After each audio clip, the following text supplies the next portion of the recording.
आज विश्व पर्यावरण दिवस के अवसर पर मैं रचना मुकेश टंडन अभिव्यक्ति संस्था की ओर से आप सब सुधीजनों का हार्दिक स्वागत और अभिनंदन करती हूँ। मुझे गुरुदेव रवींद्रनाथ टैगोर की चंद पंक्तियां याद आ रही हैं। देश की माटी, देश का जल, हवा देश की, देश के फल, सरस बने प्रभु सरस बने, देश के घर और देश के घाट, देश के वन और देश के बाट, सरस बने प्रभु सरस बने, देश के तन और देश के मन, देश के घर के भाई बहन, विमल बने प्रभु विमल बने, देश की माटी, देश का जल।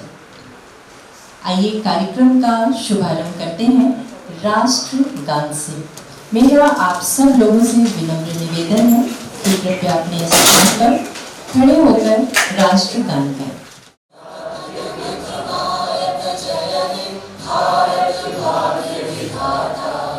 पंजाब सिंध गुजरात मराठा द्राविड़ उत्कल बंगा, विंध्य हिमाचल यमुना गंगा, उज्जल जलधि तरंगा, तब शुभ नामे जागे, तब शुभ आशीष मांगे, गाहे तब जय गाथा, जन गण मंगल दायक जय हे भारत भाग्य विधाता, जय हे जय हे जय हे जय जय जय जय हे।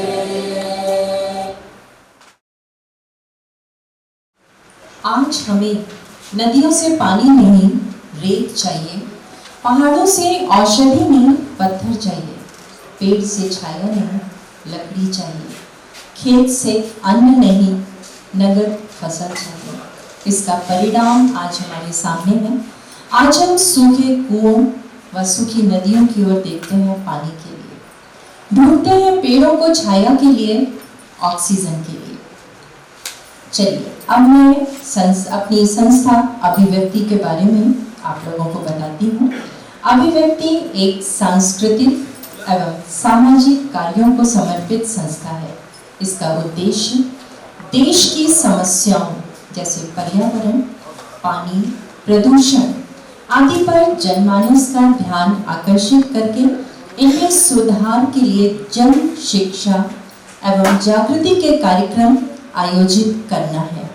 इसके लिए ये संस्था विभिन्न माध्यमों जैसे रंगमंच, जन संवाद एवं गोष्ठियों आदि का सहारा लेती है। अब मैं संस्था के उपाध्यक्ष श्री राजेश कुमार अग्रवाल जी से अनुरोध करती हूँ कि वो कृपया मंच पर आएं और माननीय अतिथियों का स्वागत करें। श्री राजेश अग्रवाल जी। धन्यवाद रचना जी। आज विश्व पर्यावरण दिवस है। आप सभी लोगों का इस वाल्मीकि रंगशाला में अभिव्यक्ति के माध्यम से मैं बहुत बहुत स्वागत अभिनंदन करता हूँ। जल एक बहुत बड़ी समस्या लगभग बन चुका है। हम लोग अगर लाइटर में बात करते हैं तो कहते हैं कि जब बिजली नहीं थी तो हम लोग मिट्टी के तेल के लैंप भी जलाते थे, मोमबत्ती भी थी, अब सोलर एनर्जी आ गई। लेकिन जल का क्या विकल्प है? तो किसी से पूछा जल का क्या विकल्प है? बोले जल का विकल्प पानी है। पानी का विकल्प क्या है? नीर है। नीर का विकल्प क्या है? वाटर है। यानी कि जल का कोई विकल्प नहीं, जल है तो केवल जल है। तो सबसे पहले तो हमें ये समझना होगा कि समस्या है, और जब हम ये मान लेंगे कि हाँ समस्या, तो शायद हम समस्या का समाधान ढूंढने की कोशिश करते हैं और हो सकता है हमें समाधान मिल भी जाए। तो आज समस्या है, इस बात को बताने के लिए हमारे बीच में बाबा साहब भीमराव अम्बेडकर केंद्रीय विश्वविद्यालय के प्रोफेसर वेंकटेश दत्ता जी हमारे बीच में उपस्थित हैं। मुझे लगता है इस समस्या पर प्रकाश डालने के लिए उनसे अच्छा कोई वक्ता हो नहीं सकता। तो हम बहुत बहुत स्वागत करते हैं डॉक्टर वेंकटेश जी आपका, कि आप आपने हमारा आमंत्रण निमंत्रण स्वीकार किया और आज आपके प्रेजेंटेशन में हम समझेंगे कि क्या है जल की समस्या। और हमारे बीच में एक ऐसे शख्स मौजूद हैं मुख्य अतिथि के रूप में, जो उत्तर प्रदेश में लगभग हर पोजीशन पर रहे हैं। आप डीएम आगरा भी थे और करते करते आप उत्तर प्रदेश के मुख्य सचिव के पद पर रहे हैं और उसके बाद आप तत्कालीन सरकार में सलाहकार भी रहे हैं। मुख्यमंत्री जी के कैबिनेट मंत्री के दर्जा आपको प्राप्त था। और अभी जब हम आपको आमंत्रित करने गए थे मुख्य अतिथि के लिए के अग्रवाल सर के साथ, जो संस्था के सचिव हैं, तो आपने बताया था कि जब वो डीएम आगरा थे तो उन्होंने देखा कि यहाँ पानी की बड़ी समस्या, और पानी जहाँ से ट्रीट होकर आता है वहाँ पे जेट ब्लैक पानी था और उसमें कितनी क्वांटिटी का एलम डाला जाता था, वो देख के उन्होंने समझा कि समस्या है कहाँ। उन्होंने कोई योजना बनाई उस समय, और वो योजना कालांतर में उन्हीं के द्वारा कार्यान्वित की गई जब वो मुख्य सचिव उत्तर प्रदेश बने। तो कहने का मतलब ये है कि समस्या को समझना होगा, मानना होगा, फिर उसके समाधान को हमें ढूंढना होगा। तो हमारे इस कार्यक्रम के लिए मुख्य अतिथि के तौर पर पधारे श्री आलोक रंजन जी का हम बहुत बहुत स्वागत करते हैं। और हम उम्मीद करते हैं कि हमारी संस्था जो अभिव्यक्ति जो अभी कुछ समय पहले ही जिसका हम लोगों ने सृजन किया है आदरणीय के अग्रवाल सर के उनके तत्वाधान में, उनके निर्देशन में, तो ये संस्था को डॉक्टर प्रोफेसर वेंकटेश दत्ता जी का और आलोक रंजन सर का ऐसा सानिध्य, ऐसा दिशा निर्देशन और ऐसा ही आशीर्वाद मिलता रहेगा कि जिससे कि ये संस्था वास्तव में कुछ ऐसा कर पाए जिससे हमें भी एक संतुष्टि हो कि हाँ हम कुछ कर पाए। केवल संगोष्ठी सेमिनार केवल यही ना रह के हो जाए, होके रह जाए। तो मैं आप सभी लोगों का, हमारे मीडिया के बंधुओं का, सभी लोगों का बहुत बहुत स्वागत करता हूँ। जितने लोग सुधीर लोग यहाँ पैदार को आ रहे हैं, सभी लोगों का बहुत बहुत स्वागत करता हूँ और उम्मीद करता हूँ कि यहाँ से इस कार्यक्रम से आप कुछ लेके भी जाएंगे और हमें निश्चित रूप से कुछ दे के भी जाएंगे। बहुत बहुत धन्यवाद आप सभी लोगों का। चलिए कार्यक्रम को हम लोग आगे बढ़ाते हैं। जल हूँ मैं, जीवन का कल भी हूँ मैं, मेरी एक एक बूंद है अनमोल, मेरे बिन नहीं किसी का कोई मोल, फिर भी मेरी कीमत से है सब अनजान, कर रहे प्रदूषित सा मुझको, नहीं कोई करता मेरा ध्यान। आज इसी विषय पर हम सबका ज्ञानवर्धन करने के लिए हम लोगों के साथ हैं प्रोफेसर वेंकटेश दत्ता। आप बाबा साहेब भीमराव अंबेडकर केंद्रीय विश्वविद्यालय लखनऊ में पर्यावरण विज्ञान के प्रोफेसर हैं। आपने जल संस्थान प्रबंधन और नदी संरक्षण के लिए कानून और नीति में महत्वपूर्ण योगदान दिया है।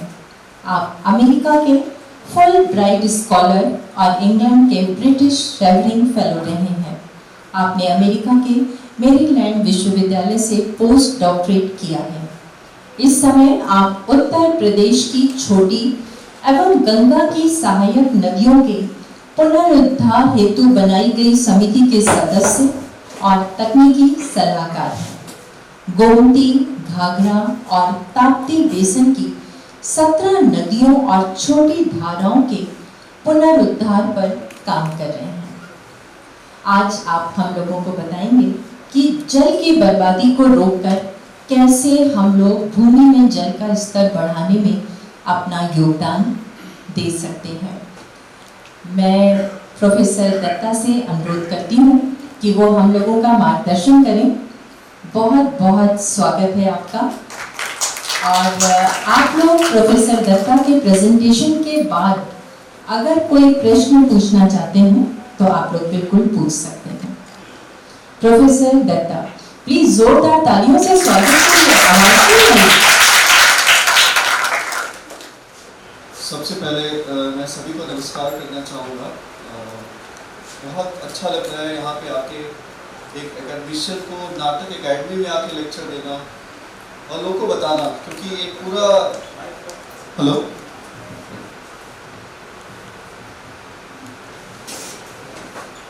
तो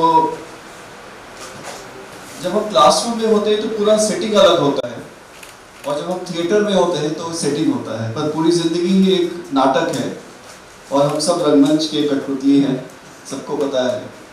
और जो ऊपर वाला है सब देख रहा है, there is a natural justice. और मुझे लगता है कि जो नदी में जब तक नाद है, संगीत है, तब तक हम भी बचे रहेंगे। जब तक नदियाँ जीती रहेंगी हम भी जिंदा रहेंगे, जब तक तालाब बचे रहेंगे, जब तक वेटलैंड्स बचे रहेंगे। तो ये सब वजूद जो आज हम देख रहे हैं, ये सब वजूद प्रकृति को बनाने में कई हजार कई लाख बरस लगे। आप सोचिए कि 4.5 बिलियन, आप इमेजिन भी नहीं कर सकते, जब ब्लू ग्रीन एल्गा, जब एटमॉस्फेयर में ऑक्सीजन था ही नहीं और नेचर को ऑक्सीजन लाना था, तो उन्होंने पहले छोटा एल्गा बनाया, फिर बहुत सारे ऑर्गेनिज्म बने, टर्टल्स बने, क्रोकोडाइल्स बने, फिर लैंड के एनिमल्स बने, फिर ह्यूमन बीइंग। तो हम लोग तो अभी 12,000 साल पहले एक अच्छा औजार बना सकते थे। तो हमारी हिस्ट्री बहुत पुरानी नहीं है, हम लोग अभी नए लोग हैं प्रकृति के संरचना को अगर देखें तो before I start I would like to thank K Agrawal जी कि इन्होंने मुझे लेक्चर के लिए बुलाया। मैंने कहा कि मैं तभी आऊँगा जब आप प्लास्टिक बॉटल यूज ही करेंगे। I am really sorry to say, but मैंने कुछ चीज़ें सोची है अपने लाइफ में। अभी मैं आपको एक एग्जाम्पल बताऊँ, 2-3 दिन पहले मैं कोटा में गया था, 2 दिन का लेक्चर था, क्लोज ग्रुप थे, करीब 100 लोग थे। तो सर्कुलर टेबल पे हम लोग को 2 दिन रहना था और सबके टेबल पे 2-2 बॉटल्स रखी थी। मैंने तुरंत उसको उठाया, बोला आप होटल में पानी तो ला सकते हैं ग्लास में। इमीडिएटली उन्होंने बॉटल इकट्ठा हटाया वहाँ पे और ग्लास को रिप्लेस किया। Within a minute we could save 600 bottles of water which we were about to consume in next 2 days of deliberation. वो भी छोटा 200 ml का। तो ये जो प्लास्टिक है हमारे लिए बहुत अच्छा दिखता है, लेकिन for 400 years it is going to be there in the environment. तो आप सोचिए कितना नुकसान करें। प्लास्टिक्स, छोटे माइक्रो प्लास्टिक्स बनते हैं, फिर हमारे वाटर बॉडीज में जाता है, मछलियाँ खाती हैं। तो अगर हम छोटे छोटे प्रयास करें, हम डिसाइड कर लें कि हमें नहीं करना, तो इन्होंने कहा नहीं हम नहीं रखेंगे प्लास्टिक के, आप पानी का डिस्पेंसर होगा। तो anyway I let start this small presentation. तो पहले थोड़ी हिस्ट्री को समझना जरूरी है, ग्लिम्पसेस फ्रॉम द पास्ट, कि कैसे नदी के किनारे नेचुरल बिल्डिंग और हेरिटेज स्ट्रक्चर आए, और वाटर सप्लाई के सोर्स को भी समझना बहुत जरूरी है। सरफेस वाटर कितना है, ग्राउंड वाटर कितना है, और ग्राउंड वाटर के डिप्लीशन के सिनेरियो क्या आने वाले हैं। और एक चीज़ मैं आजकल काम कर रहा हूँ ड्रेनेज पे, छोटी नदियों पे। तो सबसे पहले मैंने लखनऊ की नदियों को ढूंढना शुरू किया और मुझे पता लगा कि मेरे घर के पीछे नदी बहती थी कभी। तो लखनऊ में 10 नदियाँ बहती थी, लोग सब गोमती को जानते हैं, लेकिन गोमती की छोटी सहायक नदियों को कैसे भूल गए। हमारे जहन से कैसी हमारी नदियाँ उतरती गई और हम लोग सब इतने व्यस्त हो गए कि हमारे बैकयार्ड में जो नदी बहती थी, हमारे बैकयार्ड में जो तालाब और झीलें थी, उसको हम कैसे खोदेंगे उसके बारे में बताऊंगा। और waste water treatment, river health के बारे में थोड़ा बता के चैलेंजेस एंड सॉल्यूशंस, जो कि हमारा फोकस है कि हम केवल प्रॉब्लम्स को हाईलाइट नहीं करें, हम सॉल्यूशंस की भी तरफ जाएं, क्योंकि हम टिपिंग पॉइंट पे ऑलरेडी पहुंच चुके हैं जब तक हम सॉल्यूशंस को लेके नहीं आएंगे। और अभी मैं एक चीज़ भूल गया, आलोक रंजन जी का कॉन्ट्रीब्यूशन। जब ये प्रिंसिपल सेक्रेटरी नगर विकास से, तो मैं इनका इंटरव्यू लेने गया था, मैंने इनसे अपॉइंटमेंट ली, कैमरा उठाया, इन्होंने दिया और 2 घंटे बातें करी इनसे। मेरे पास वीडियो अगर मैं लेके आना चाहिए था, मैं लेके नहीं आया, but I had made a documentary way back in 2009। और तब इन्होंने बहुत ही एक अच्छा एक पॉजिटिव जो रिवर कैसी होनी चाहिए और स्टेट क्या कर रही है, वाटर पॉलिसी के लिए क्या कर रहे हैं, आई वॉज वेरी होपफुल। और अभी हम लोग लगता है हम लोग एक सही रास्ते में जा रहे हैं। अगर थोड़ा सा हम कोर्स करेक्शन करें तो भविष्य काफ़ी अच्छा होगा। ये लखनऊ कितने लोग जानते हैं, स्टेशन पे उतरते हैं तो ये बोर्ड देख के हमें कितनी खुशी होती है कि चलो घर आ गए। कहीं से भी बाहर होते जैसे ही ये बोर्ड दिखता है तो बहुत अच्छा लगता है। अभी मैं कोटा में 48 डिग्रीज पे था और लखनऊ उतरा रात में, तो अच्छा लगा ये देख के। पर उसके नीचे आपने देखा होगा कि 123 metres above the sea level, this is very important. कोई भी शहर बसा है तो प्रकृति ने ऐसे नहीं शहर को बसा दिया, बहुत कुछ सोचा होगा कि ये कोस्टल सिटी होगा या गंगा जमुना के बीच का एलुवियल प्लेन होगा। तो ये करीब समुद्र तल से 404 फीट ऊपर है। एरिया इसका 2528 स्क्वायर किलोमीटर, जिसमें अर्बन अभी करीब 398 है और ब्लॉक्स 8 है, विलेज अभी करीब बैकग्राउंड थोड़ा बड़ा है, 811 इसमें है। और गोमती से पानी हम उठाते हैं, उसका नॉर्मल लेवल जो है 346.7 फीट रहता है, जो कि आप देखिए कि समुद्र से ऊपर 404 और 346 वो रिवर का बेड है, जो नदी अपना बेड कैसे सबसे नीचे रखती है ताकि सब पानी नदियों में आ सके, छोटे नालों से, कैचमेंट से, रन ऑफ से। तो नदियों का जो फ्लूवियल इंसीजन हुआ ना, नदियाँ जो कटी बनी, ये आज नहीं हुआ। गंगा का फ्लूवियल इंसीजन हुआ होगा प्लेस्टोसीन होलोसीन पीरियड, जो कि 4.5 मिलियन से बहुत रिसेंट में है। लोग गंगा के बारे में, और गंगा जब बनी तो गोमती भी बनी, क्योंकि गंगा के साथ गंगा की सहायक नदियाँ भी बनी, उसके साथ कोसी, घाघरा, राप्ती, सारी नदियाँ बनी। हम तो अभी आए नदी के किनारे। और लखनऊ में जो average number of rainy days 44 हुआ करता था, अब ये सिमट के करीब 28 से 30 दिन बारिश होती है, उसमें भी अच्छी बारिश केवल 14 दिनों की होती है। तो हमारे पास बारिश की भी कमी होती जा रही है, और नॉर्मल रेनफॉल घट के अभी 700 के रेंज में रहता है। ये अर्बन एक्सपेंशन सिनेरियो कैसे 1847 से हमें पुराने नक्शे भी मिलते कई बार आर्काइव से। तो we wanted to know how Lucknow sprawled on all the directions, you know, like radially, peripherally and north, south, east, west. और शुरू में जब मडियाओं के पास एक छोटा सेटलमेंट आया था, चारबाग तक कैंटोनमेंट नहीं था, हमारा पहला डिफेंस का सेटलमेंट मडियाओं में था, और that was 40 feet higher than the south of Lucknow. जो चारबाग है और मडियाओं के बीच करीब 26 फीट का अंतर है, और चारबाग थोड़ा लो लाइन फ्लडेड एरिया था, लेकिन मडियाओं में फ्लड्स नहीं आते थे, मडियाओं ऊपर था। और अभी जो आप देख रहे हैं from 44 to 142 to 240 to 303 and now 398, तो अभी करीब 398 स्क्वायर किलोमीटर, करीब 400 स्क्वायर किलोमीटर का अर्बन एक्सपेंशन हुआ आउट ऑफ 2525। लेकिन शहर की बसावट नदी के किनारे हुई सबसे पहले। ये गोमती नदी है, और गोमती नदी ऐसी दुर्लभ नदी है कि इसमें पहाड़ों का एक भी बूंद पानी नहीं आता। ये झील से निकलती है, फुलहर झील, माधव टांडा, पीलीभीत में, और 960 किलोमीटर की यात्रा करके गंगा नदी में विलीन हो जाती है। लखनऊ करीब 440 किलोमीटर पे है, पीलीभीत, इसके ऊपर आपका सीतापुर और शाहजहांपुर, लखीमपुर खीरी और पीलीभीत डिस्ट्रिक्ट होता है। पीलीभीत के अंदर एक माधव टांडा ब्लॉक है, उसके अंदर फुलहर झील है, वहां से नदी निकलती है, धीरे धीरे सरपीली घूमती हुई लखनऊ में प्रवेश करती है। और लखनऊ में बक्सी के तालाब के ऊपर, जहां कभी काफी घने जंगल हुआ करते थे, और पीलीभीत से लखनऊ को बाघ को आने में बिल्कुल समय नहीं लगता था, वो गोमती का रास्ता पकड़ती थी, और हमारे जंगलों में बाघ और लेपर्ड्स तो इतने आसानी से मिलते थे, यहाँ पे बहुत शिकार भी होता था। लखनऊ का जो फॉरेस्ट एरिया, उसके साथ जो हमारा मूसाबाग का फॉरेस्ट, मूसाबाग में जो जहाँ पे नदी बिल्कुल ऐसे सरपीली घूमती थी, और वहाँ पे बहुत घना जंगल हुआ करता था। तो कॉरिडोर यूज करते थे एनिमल्स रिवर के साथ, क्योंकि जानवर को पानी का रास्ता पता होता है, प्यासे होते हैं, नदी के साथ फॉलो करते हैं। और आज भी बेहता नदी है एक, माल मलियाबाद, जहाँ पे गोमती में मिलती है, वहाँ भी बाघ आ जाते हैं हमारे पीलीभीत और शाहजहांपुर से बाघ उसको फॉलो करके। अभी रिसेंटली लेपर्ड्स वगैरह, और अभी लखनऊ में करीब 6 या 8 लेपर्ड्स रह रहे हैं इस रेंज में। वो रेंज में है, डिस्टर्ब नहीं करते, अपने रेंज में रहते हैं, फॉरेस्ट में, मलियाबाद और मॉल रेंज में। तो ये जो आप देख रहे हैं एक आर्किटेक्चर CBRI, जिसको छतर मंजिल जहाँ पे था, अभी छतर मंजिल कॉम्प्लेक्स है। तो जो रिवर के किनारे जो बिल्डिंगें आई, वो ऑर्गेनिकली इवॉल्व हुई, उनको इवॉल्व होने में बहुत समय लगा। बहुत पहला सेटलमेंट जो हमारा ब्रॉन्ज एज का मिलता है, ताम्र युग का, लखनऊ के अंदर, वो हुलास खेरा में है। हुलास खेरा मोहनलालगंज, जो यहाँ का एक गांव है, हुलास खेरा मोहनलालगंज के अंदर, उसके अंदर एक ऑक्सबो लेक है, बहुत बड़ा ऑक्सबो लेक है, करीब 150 हेक्टेयर की झील है वो।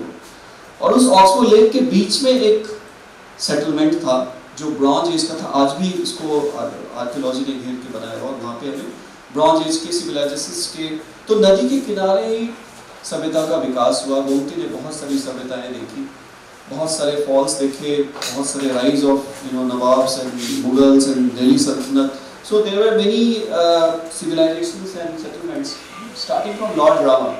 आपको पता है लक्ष्मण या लखनऊ या जो नाम कैसे पता, जब राम जी 14 वर्ष का वनवास करके आए, अयोध्या को अपना वो बनाया, तो अपने छोटे भाई को कहते हैं कि आप लखनऊ देखिए, और उनके नाम से लक्ष्मणपुरी हुआ। एक लाखन टीला भी था गोमती नदी के किनारे, ऐसा लोग बताते हैं स्टोरी में। लक्ष्मण टीला एक बैंक गोमती नदी के किनारे एक बड़ा सा हिल टॉप जैसा था, उसमें शेषनाग मंदिर भी, ऐसा लोग बताते थे कि है। लेकिन उसके बाद की हिस्ट्री बहुत कम मिलती है। यहाँ पे कस्बा कुछ है ऐसे ब्रॉन्ज एज के, तो इसके करीब 400 BC, सॉरी 4000 BC का है। लेकिन इसके बीच में हिस्ट्री में बिल्कुल साइलेंस है कि क्या हुआ लखनऊ के अंदर। Then when I started reading lot of books, then 1350 onwards कुछ काफ़ी इन्फ्लुएंस दिखता है। पहले दिल्ली सल्तनत का दिखता है, फिर 1394 to 1478 के जो शर्की सल्तनत, जौनपुर का जो एक सल्तनत था उसका इन्फ्लुएंस दिखता है। फिर हुमायूं ने इसको मुगल एम्पायर का एक अच्छा सेंटर बनाया था 1555। देन अगेन जहांगीर ने एक अवध को स्टेट के रूप में देखा और यहाँ पे अब्दुल रहीम को भेजा, और अब्दुल रहीम ने सबसे पहले माछी भवन बनाया था जो KGMC के पास की जो बिल्डिंग थी। And it became the seat of power. Shahzadas later controlled the region, and then we had the Persian adventurer Saadat Khan. He is not Saadat Ali Khan, Saadat Khan, जो Persia से आए थे और जिनको बुढ़ाने मुल्क बताया गया था। उन्होंने जो हमारा यूनाइटेड अवध प्रोविंस था, जो फैजाबाद कैपिटल था, उसको शिफ्ट करके 1774-1775 में हम लखनऊ ले आए। मतलब फैजाबाद से हमारा कैपिटल शिफ्ट हुआ लखनऊ। और ऐसा स्टोरी में है कि जब वो आ रहे थे तो गोमती नदी को क्रॉस किया, नदी में इतनी मछलियाँ थी कि 2 मछलियाँ जंप करके उनके गोद में गिर गई असफुद्दौला जब आ रहे थे। तो उन्होंने अच्छा सिंबल माना, it was a sign of prosperity कि नदी के अंदर इतनी मछलियाँ हैं। तो उन्होंने 2 सिंबल हमारे स्टेट का बनाया, जो आप फिश का देखते हैं कई जगह आपको दिखता है। तो उसके बाद ब्रिटिश ईस्ट इंडिया कंपनी और जो ब्रिटिश राज आया। ये पिक्चर है असफुद्दौला का। आपने सुना होगा ना, जिसको ना दे मौला उसको दे असफुद्दौला। और इन्होंने जो एक बावड़ी बनाई स्टेप वेल, आपने देखा होगा इमामबाड़े के अंदर, उसका पानी का लेवल और गोमती के पानी का लेवल अभी कुछ वर्षों तक एक होता था। इट हैज, मतलब I observed till 2005 there used to be water and the level of water was same. That means the well was connected with the river channel. और उन्होंने जो स्टेप वेल बनाया था बहुत कायदे से बनाया था। उसमें इमेज जो आपने देखा होगा, आप कभी अंदर गए तो कोई बाहर से आ रहा है, अंदर से देख लेते थे कौन आ रहा है। इतनी अच्छी आर्किटेक्चर थी, उन्होंने बनाया इसको। और ये पेंटिंग है बाय जोहान जोफैनी, जो फ्रांस के थे, उन्होंने इसको बनाया है। तो इन्होंने अवध से शिफ्ट करके, फैजाबाद से शिफ्ट करके लखनऊ लेके आए। अब हम कुछ ब्रिज की बात करते हैं, because we would like to know कि लखनऊ के अंदर कनेक्टिविटी कैसे बनी। अगर हम पानी को समझना चाहते हैं तो पानी के रास्ते और पानी के ऊपर बनाए गए मार्ग और ब्रिजेस को समझना बहुत जरूरी है। ये है स्टोन ब्रिज। ये अभी कहीं इसके पिक्चर्स आपको नहीं मिलेंगे, आपको पता भी नहीं होगा कि यहाँ पे एक शाही ब्रिज था जिसको शाही ब्रिज कहते थे। और असफुद्दौला ने इनको 1780 में बनाया था। और उनकी जो बेगम थी, इस पे एक टॉल भी इकट्ठा करती थी। लोग जो उधर से आते थे, माल जो क्रॉप्स वगैरह लेके आते थे, तो कुछ पैसे भी देते थे। जो it was used like to connect cis and trans, जो गोमती के दोनों तरफ के लोगों को जोड़ने का काम होता था। और ये एक पेंटिंग मुझे दिखी जो दिखाता है birds eye view of settlements, और उस पे वो जो स्टोन ब्रिज दिख रहा है।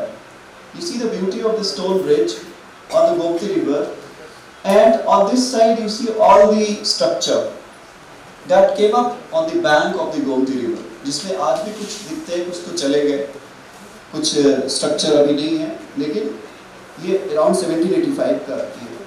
और ये पिक्चर भी आपको दिख रहा है कि कैसे नदी बिल्कुल जो रूमी गेट से टच होती है, क्योंकि बंधा बाद में बना। जब हमने एम्बैंकमेंट बनाया तो Gomti was separated, because we created embankment and the river used to take a serpentine turn because concave and convex side जो था ऐसे घूम के टच करके स्लाइटली ऐसे घूम के जाती थी। ये पेंटिंग में भी दिखता है।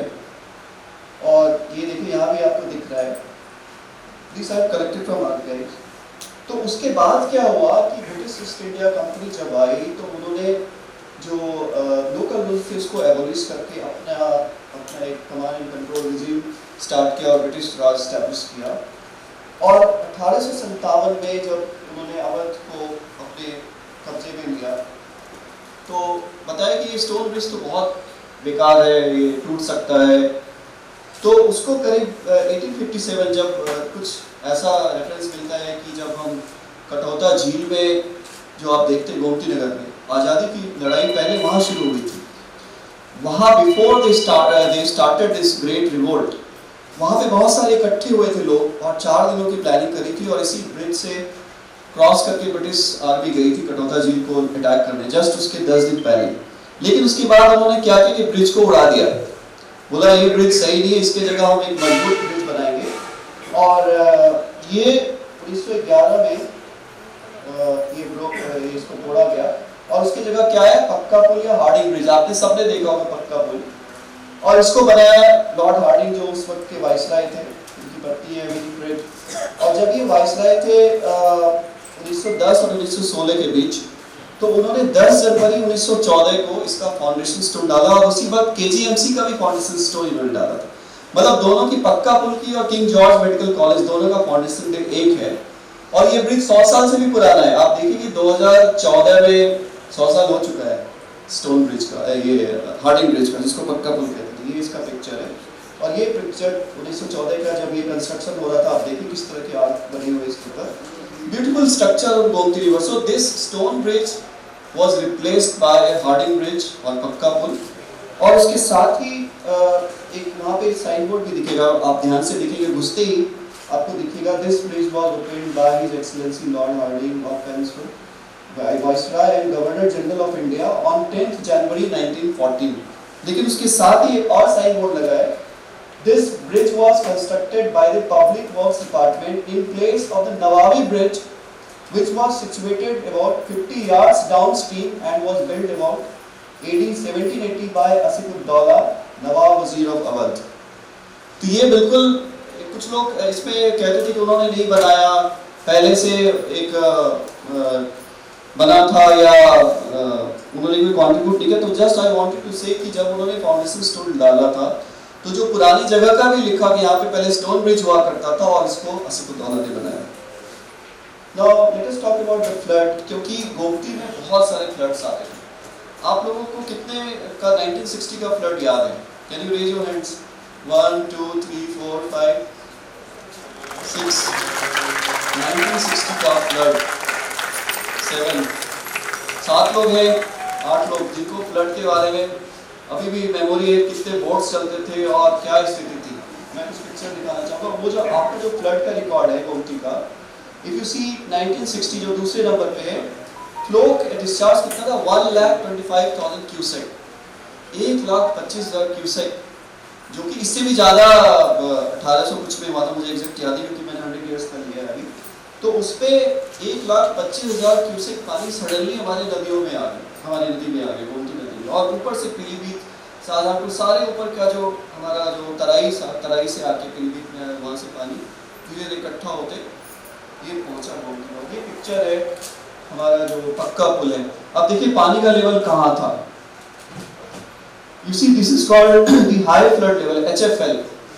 HFL बोलते हैं कि पिछले 100 साल में नदी ने कहाँ तक अपना फ्लड का रास्ता छुआ था।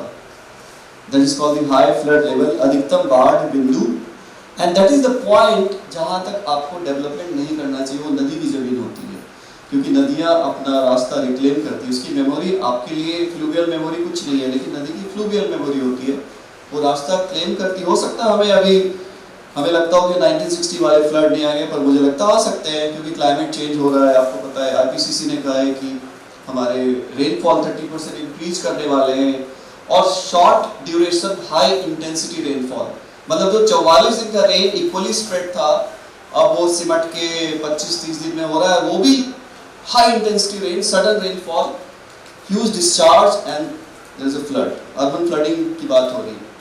तो क्या हुआ कि जब 60 का फ्लड आया, फिर आगे 62 में भी फ्लड आया, तो लोगों ने सोचा कि चलो इसको बंदा बनाते, लेकिन इस पे बंदा नहीं बना। बंदा सबसे पहले कुकरैल पे बना। The first embankment ever made in Lucknow was in Kukrel. Why? Because पीछे वाला जो रिवर बैंक कॉलोनी वाला हिस्सा था वो सब फ्लडेड था, और लोगों ने कहा कि इतनी बड़ी नदी, आज कुकरैल को नाला, थैंकफुली चीफ मिनिस्टर साहब के इंटरवेंशन से ये नदी में डिक्लेयर हुआ, नहीं तो लोग तो भूल ही गए थे। लोग इसको नाला समझ लिए थे, पर पोखरैल में भी इतनी फ्लड थी, पोखरैल का भी लेवल इतना ही था। Now there is new bridge 2016 में पक्का पुल के जस्ट सामने आप देखिए पीछे पक्का पुल जो हार्डिंग ब्रिज है, ये नया वाला पक्का पुल है और उन्होंने लगभग उसी डिजाइन को सोचा कि फॉलो करते और काफी अच्छा दिखता है लोगों के ऊपर। Now this is another bridge called Monkey Bridge और ये 1960 का पिक्चर है जब मंकी ब्रिज में कहाँ तक पानी था आप देख सकते हैं। आप लोग को याद होगा जब आप लखनऊ यूनिवर्सिटी में पढ़ते होंगे या हजरतगंज में होंगे या नरही, लोग कहते थे नरही अब ना रही, मतलब इतना पानी था नदी के अंदर कि लोग मतलब हजरतगंज जहाँ पे चौराहा वहाँ पे 1-1.5 मीटर पानी था और नावें चल रही थी। This is the picture of Monkey Bridge which was replaced by Hanuman Setu later on. This is a picture of Ruby Gate। आप देख रहे कैसे लोग बोट नाव पे चला रहे हैं, ये रूबी गेट का पिक्चर है, वो पानी से भरा है, ये सब गोमती का फ्लड वाटर है। This is Lucknow University view from Monkey Bridge। Now this is waterlogged area leading to College of Arts again near Lucknow University। Now this is लल्लूमल घाट, जो एक छोटा सा घाट है, कोई नहीं जानता है, आप जानते हैं, 10 रुपए में आज भी रुक सकते हैं, वहाँ पे एक धर्मशाला बना है। And this used to be my favorite spot। मैं यहाँ पे जाता था और बच्चे यहाँ जंप करके नदी में नहाते थे 2005, 6, 7, 8 और ये बहुत अच्छा स्पॉट है। पीछे से अब तो वो दिखता नहीं है क्योंकि यहाँ पे काफी सारे डेवलपमेंट हुए। ये आयरन ब्रिज है। अब आयरन ब्रिज की भी बहुत अच्छी स्टोरी है। आयरन ब्रिज अगर इंडिया में कहीं बना है सबसे पहला, वो गोमती के ऊपर बना था और वर्ल्ड में पहला आयरन ब्रिज सनडरलैंड में बना था इंग्लैंड में और वहीं से इंपोर्ट होके आया आयरन ब्रिज। ये यूके में, ये ऊपर वाला हिस्सा देखिए सब यूके का बना है, वहां से कोलकाता आया और वहां से बहुत धीरे धीरे पहुंचा और 40 साल तक नदी के किनारे रखा रहा। जो नवाब थे बेचारे मर गए, जो बनाने वाले थे, फिर लोगों ने सोचा ये बड़ा ही अच्छा साइन नहीं है, धीरे धीरे आगे बढ़ता गया। लेकिन बाद में this was the first ever iron bridge made in India on any river. लेकिन अब क्या है कि अब केवल ये पिलर दिखते हैं। मैं कभी जाता हूँ कि ये पिलर है क्योंकि इसके जगह एक दूसरी bridge, it was such a historical and archaeological structure. आप में से कितने लोगों ने देखा इस आयरन ब्रिज को? आपने देखा। तो कितनी अद्भुत स्टोरी है। आप पढ़ेंगे बहुत सारे बुक्स में आयरन ब्रिज कैसे आया, इसके पार्ट्स कैसे असेंबल हुए, कैसे बनाए गए, इसकी एक अलग स्टोरी, बिकॉज टाइम नहीं है ज़्यादा इस पे। नाउ दिस इज लामार्ट लेक और इसमें इतनी मछलियाँ थी, इसमें क्रोकोडाइल भी था। आप स्टोरी पढ़ेंगे तो क्रोकोडाइल जो है वो एक जाड़े में वो बाहर निकल के धूप सेकता था, जिसको सन बास्किंग कहते हैं, क्योंकि वो उसका कोल्ड ब्लडेड एनिमल है तो वो ज़्यादा ठंड में बचने के लिए, और कई लोग उसको ढेले से मारते थे तो पानी वो क्रोकोडाइल अंदर चला जाता। मछलियाँ खूब होती थी यहाँ पे क्योंकि गोमती का ये पानी एक लेक में बन के आता था और ये लामार्ट का जो झील था जिसको लामार्ट का झील। Now let us come to the source। This was all history जो मैंने आपको दिखाया। Just wanted to tell you that how the beautiful structure came up on the fluvial terrace। जो नदी का टेरेस था उसके ऊपर स्ट्रक्चर आई, पर उन्होंने नदी के इकोसिस्टम को कुछ भी डिस्टर्ब नहीं किया। Their ecology, their rivers ecology and the architecture दोनों में इतना अच्छा मेल था कि लोगों ने नदी के साथ कनेक्शन बढ़ा। अभी क्या हो रहा है कि लोग नदी के पानी को छू नहीं पा रहे। जो घाट का कॉन्सेप्ट था कि लोग नदी में उतर के रिचुअल्स करेंगे या मछलियां मारेंगे या गोताखोर जाएंगे, पर अभी कैन यू डू इट? ऐसा क्या कर दिया आपने पिछले 50-60 सालों में? 1911, 1920, 1950, 1960 तक नदी इतनी अच्छी थी कि ऐसा क्या हो गया कि आज लोग पानी को उठाने से भी डरते हैं। Let us come back to the water supply source. अब देखिए सोर्स नदी में सब सोचते हैं कि बहुत पानी है। यहाँ जो गांव घाट में एक वाटर इनटेक बना जो अंग्रेजों के टाइम बना था। ये जो बालागंज और ऐशबाग का जो ट्रीटमेंट प्लांट है बहुत पुराना प्लांट है। जब मैं इंग्लैंड जाता हूँ तो लोगों ने इसको म्यूजियम बना रखा है, वाटर म्यूजियम, पंप रखे हुए इसको संभाल के, और नदी के किनारे म्यूजियम बना, रिवर म्यूजियम। मैंने एक बार कॉन्सेप्ट भी दिया था कि क्या इन सब स्ट्रक्चर को हम अच्छे से रख सकते हैं ताकि कोई पढ़ने आता है, कोई देखने आता है तो पता लगे कि किस तरह के पंप स्टीम इंजन चलते थे। जो CDRI के सामने एक बगीचा था जिसका नाम था बागे इरम, मतलब स्वर्ग का बगीचा, बागे इरम। और उसमें सिंचाई के लिए पहला स्टीम इंजन लेके आए थे और गोमती से पानी खींचते थे और फव्वारा निकलता था उस स्टीम इंजन से। तो हमें तो उस इंजन को संभाल के रखना चाहिए। पता नहीं, मैंने बहुत ढूंढा वो इंजन, मुझे कुछ रेफरेंस नहीं मिला, ना ही बागे हीरा मिला, वहां पे तो सड़कें दिख रही है। तो we are losing such old structure and the what I call the place based memory जो उसके साथ जो लगा होता। तो ऐशबाग और बालागंज से हम नदी में वहाँ से गौघाट से उठाते 220 MLD ऐशबाग भेजते 100 MLD बालागंज। और गोमती नगर में जो कठौता झील है, कठौता झील एक थर्ड वाटर वर्क्स है, उसमें भी लेकिन उसमें शारदा सहायक कैनाल से पानी आता है, जो आपका इधर है, जो पीलीभीत में देखा होगा आपने, जो सेपरेटर है वहाँ से पानी शारदा सहायक से आता है और उसको भरते हैं 80 MLD। तो करीब 400 MLD पानी हम सरफेस वाटर सप्लाई के लिए भेजते हैं, but that is only catering to close to about 15 to 20 lakhs, 10 lakh पुरानी सिटी जिसमें कि आपके यार अमीनाबाद, ऐशबाग, नक्खास, रकाबगंज, नाका, केकेसी, लालबाग, लाखीसरोड, ये सब पुरानी जो आज भी वही पाइपलाइन है, कहीं रिपेयर किया है। और उनके सीवरेज सिस्टम भी अगर आप अंदर जाके देखेंगे तो उनकी डाया जो ब्रिक से बनाई गई, it's like very big, you can even walk. और IIT कानपुर के एक प्रोफेसर थे GD अग्रवाल, वो तो पढ़ाई करने के दौरान सबको ले जाते थे, बोलते थे आज सब चड्डी बनियान में आना, सुबह सबको ड्रेन में घुसना है। और सब लोग जाते थे, देखते थे, नापते थे कि कितना पानी है ड्रेन के अंदर घुस के, ऐसी स्ट्रक्चर बना रखी थी कि हम स्टडी करते थे। तो आज भी कुछ जगह वो ड्रेन है जिसके अंदर पानी वहां से जाता है। तो ये 400 MLD आप याद रखेंगे कि हम सरफेस वाटर गोमती से निकालते हैं। लेकिन ये पिक्चर है जहां से निकालते हैं, इट इज कॉल्ड पीपे वाला पुल। आपने देखा ना पीपे वाला पुल, you have seen it. This was the entrance of Lucknow. पीपे वाले पुल के पास से ही लखनऊ का एंट्रेंस था, वहां पे एक तलवार लटकती थी ऐसे, और सरकटा नाला, जो सरकटा, पाटा, नगरिया, 3 नाले हैं, गौघाट। तो Gaughat was the actual entrance to the city. और ये पीपे वाला पुल भी बहुत हिस्टोरिक है। लेकिन आज पानी का लेवल इतना कम है कि जलकल वाले बोलते हैं यार पानी नहीं है, कैसे करें, जल्दी भेजो पानी। तो फिर हम शारदा से बेहता में डालते हैं। बेहता नदी जो माल के पास, मलियाबाद के पास गोमती मिलती है, दैट इज कॉल्ड मधोइया स्केप, एक स्केप बना है हरदोई के पास। शारदा से हम बेहता में डालते हैं और बेहता से फिर गोमती में आता है और गोमती फिर लेवल बनता है। और लेवल बनता है बारिश के टाइम, तो लेवल समर के टाइम। तो गवर्नर ने एक स्टैंडिंग ऑर्डर दिया था 100 क्यूसेक निकालने का ड्यूरिंग समर, और आज भी उसका पालन हो रहा है। Every summer there is a release of 100 cusec of water from the Madhoiya scape to through Behta. Now this is the river Gomti river which is just upstream. ये जो मंदिर है ना बक्सी के तालाब में जो मंदिर है, चंद्रिका देवी मंदिर, चंद्रिका देवी मंदिर के जस्ट पीछे जाएंगे तो वाटर इज वेरी क्लियर। अभी तो ये पानी कम है, लेकिन पानी बना रहता है, सालों साल बना रहता है। And before it enters Lucknow city water is pure. आज भी बक्सी के तालाब के ऊपर जाएंगे, टौंजा वगैरह में लोग पानी पीते, किसान गर्मी लगती है वहीं से एक गमछा रखते हैं और ऊपर से, मैंने देखा है, ऊपर से पी लिया।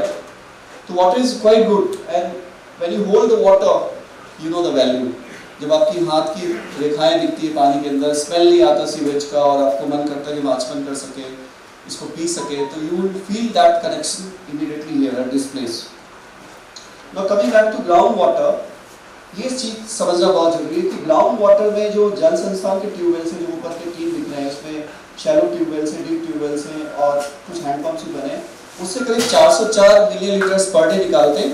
बट द पब्लिक सोर्स जो है वो बहुत ज्यादा है, and this has not been accounted. कहीं इसका फिगर आपको नहीं मिलेगा। There are about 1,20,000 personal borewell, जो कि अंडर एस्टिमेशन भी हो सकता है। वी डिड वन एस्टिमेशन की एक हमारी कॉलोनी है जो 1 स्क्वायर किलोमीटर की, 1 स्क्वायर किलोमीटर की, उसमें 3000 लोग रह रहे हैं, विच इज रफली जो लखनऊ की पॉपुलेशन डेंसिटी अराउंड 2000 पर स्क्वायर किलोमीटर अर्बन एरिया। तो उस 1 स्क्वायर किलोमीटर में हम 25 लाख लीटर हर दिन पानी निकाल रहे हैं, because there is overhead tank and there are also borewells. तो हमने उसके हिसाब से ऑडिट किया तो देखा कि करीब 78% लोग अपना पर्सनल बोरवेल लगाए हुए हैं, डिस्पाइट कि पानी का सप्लाई 3 टाइम्स हो रहा है।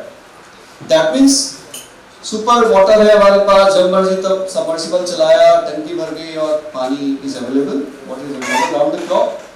And we have not invested much on developing regulated water supply which is conjunctive. Conjunctive means that optimum of surface water and the ground water, कि जहाँ पे ground water कम हो रहा है वहाँ पे हम तो करीब ये टोटल देखेंगे तो 1504 MLD 1504 billion litres per day of ground water extraction.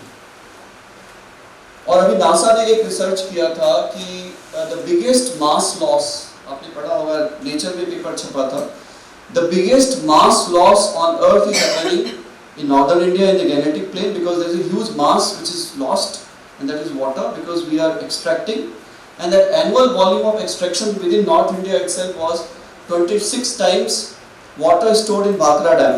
Bhakra Dam में पानी जितना जमा है ना उससे 26 गुना करिए, it is a very huge dam. उतना पानी हम केवल इस नॉर्थ इंडिया के Gangetic Plain से निकाल लेते हैं। तो आखिर उस जगह का क्या होगा जहाँ से वे पेट निकाल रहे हैं, you know, and these ground water It is the food of river. ये भूजल नदियों का आहार है। हम ये समझ नहीं पा रहे रिश्ता नदियों का और भूजल का रिश्ता। हम सोचते हैं कि जमीन का पानी निकालते रहेंगे जितना ये नीचे नदी बह रही है, और लियोनार्डो डा विंसी ने भी कहा था the biggest reverse flows underneath, दुनिया की सबसे बड़ी नदियां जमीन के अंदर बहती, लेकिन वो ऐसी नदी नहीं है। It is inside the pores and aquifers and sands and gravels, aquifer materials, you know there is a limit. It is not like a sponge कि आप पानी निकाला और उतना ही भर दिया। एक बार पानी निकाला तो उसकी प्लास्टिसिटी खराब हो जाती है। It is like plastic aquifer, और खूब निकाल रहे तो aquifer gets collapsed, there is a collapse of aquifer, क्योंकि अंदर जो मास लॉस हो रहा है उसके साथ एक्विफर कोलैप्स कर रहा है। And this is happening in Gurgaon, Faridabad. उस पेपर में लिखा है कि 6 सेंटीमीटर नीचे चला गया जमीन और बिल्डिंग कोलैप्स करने वाले में लैंड सब्सिडीज हो रहा है, बेसमेंट में क्रैक्स आ रहे हैं। तो it started happening in Aravallis के जहाँ पे confined aquifers, but fortunately we have the unconfined aquifers, अभी है पानी, लेकिन आने वाले 20-30 साल में तो ये यहाँ भी शुरू हो जाएगा अगर हम इसको कंट्रोल नहीं करते हैं। Now this is what I was talking about कि नदी और जो भूजल है, जितनी भी नदी है, जैसे Gomti is the effluent river, जो आप देख रहे हो राइट हैंड साइड में, it is called effluent river. एक इन्फ्लुएंट रिवर होती है जो क्या करती है, नदी को पानी देती रहती है, भूजल को जैसे ही पानी आया, it is called losing stream. जो पहला देख रहे हो लूजिंग स्ट्रीम है, जैसे ही पानी आया जमीन को दे दिया। और एक होता है गेनिंग स्ट्रीम या एफ्लुएंट रिवर जो भूजल से पानी देती है। आज भी आप सीतापुर जाएंगे, रुद्रावर्त, नीचे से बबल्स निकलते हैं, you could see it. Gomti river के नीचे से बेसमेंट से इतने बबल्स निकलते हैं, that is called the base flows, the flow that is happening from ground water to the surface water, which is coming to the channel. Now the discharge is rapidly going down, environmental flows are getting down, river is getting less water day by day. And why it is happening? I started looking at the drainage of Lucknow. So from a lake and wetland and river city, what we are making? Drain, dry and sewer city. So when you see, it was the Venice of Awadh. आप पुराना पढ़ेंगे बहुत सारी किताब, तो canals में boats चलती थी। जो हमारा हैदर केनाल था, जो गयासुद्दीन हैदर ने उसको फिनिश कराया, फिनिश तो कराया, वो मर गए थे बीच में। तो the plan was to link Gomti with Ganga and get Ganga water into Gomti, but the Britishers said कि ये बहुत ही गलत कर रहे हैं, बहुत पैसे का बर्बादी कर रहे हैं, बहुत, आप पढ़ेंगे गजेटेड में लिखा है, इसलिए it has to be stop. तो उन्होंने करीब उन्नाव तक खोद दिया था, और अभी भी राजाजीपुरम से लेके ये Haider canal, it was a man-made canal made by Ghayasuddin Haider, और इसके अंदर इतने सारे बोट्स चलते थे और किनारे एरोमेटिक गार्डन्स थे, सुंदर फूल वाले पौधे जिससे बहुत खुशबू निकलती थी, और मछलियां अपने आप जंप करती थी, बोट्स चलते थे। तो जब अंग्रेज आए तो उन्होंने अपने बॉस को लिखा इंग्लैंड में कि there is a beautiful canal like a Thames, why don't you shift cantonment from Madiaon to Charbagh. और ये चारबाग में जो आप कैंटोनमेंट देख रहे हैं वो इसी की वजह से शिफ्ट हुआ, because Britishers used to love river. जो उनका थेम्स के साथ जो एक कनेक्शन था, उनको लगा कि ये इतनी अच्छी नदी है, इतना बढ़िया केनाल दिख रहा है, sparkling water, so they shifted there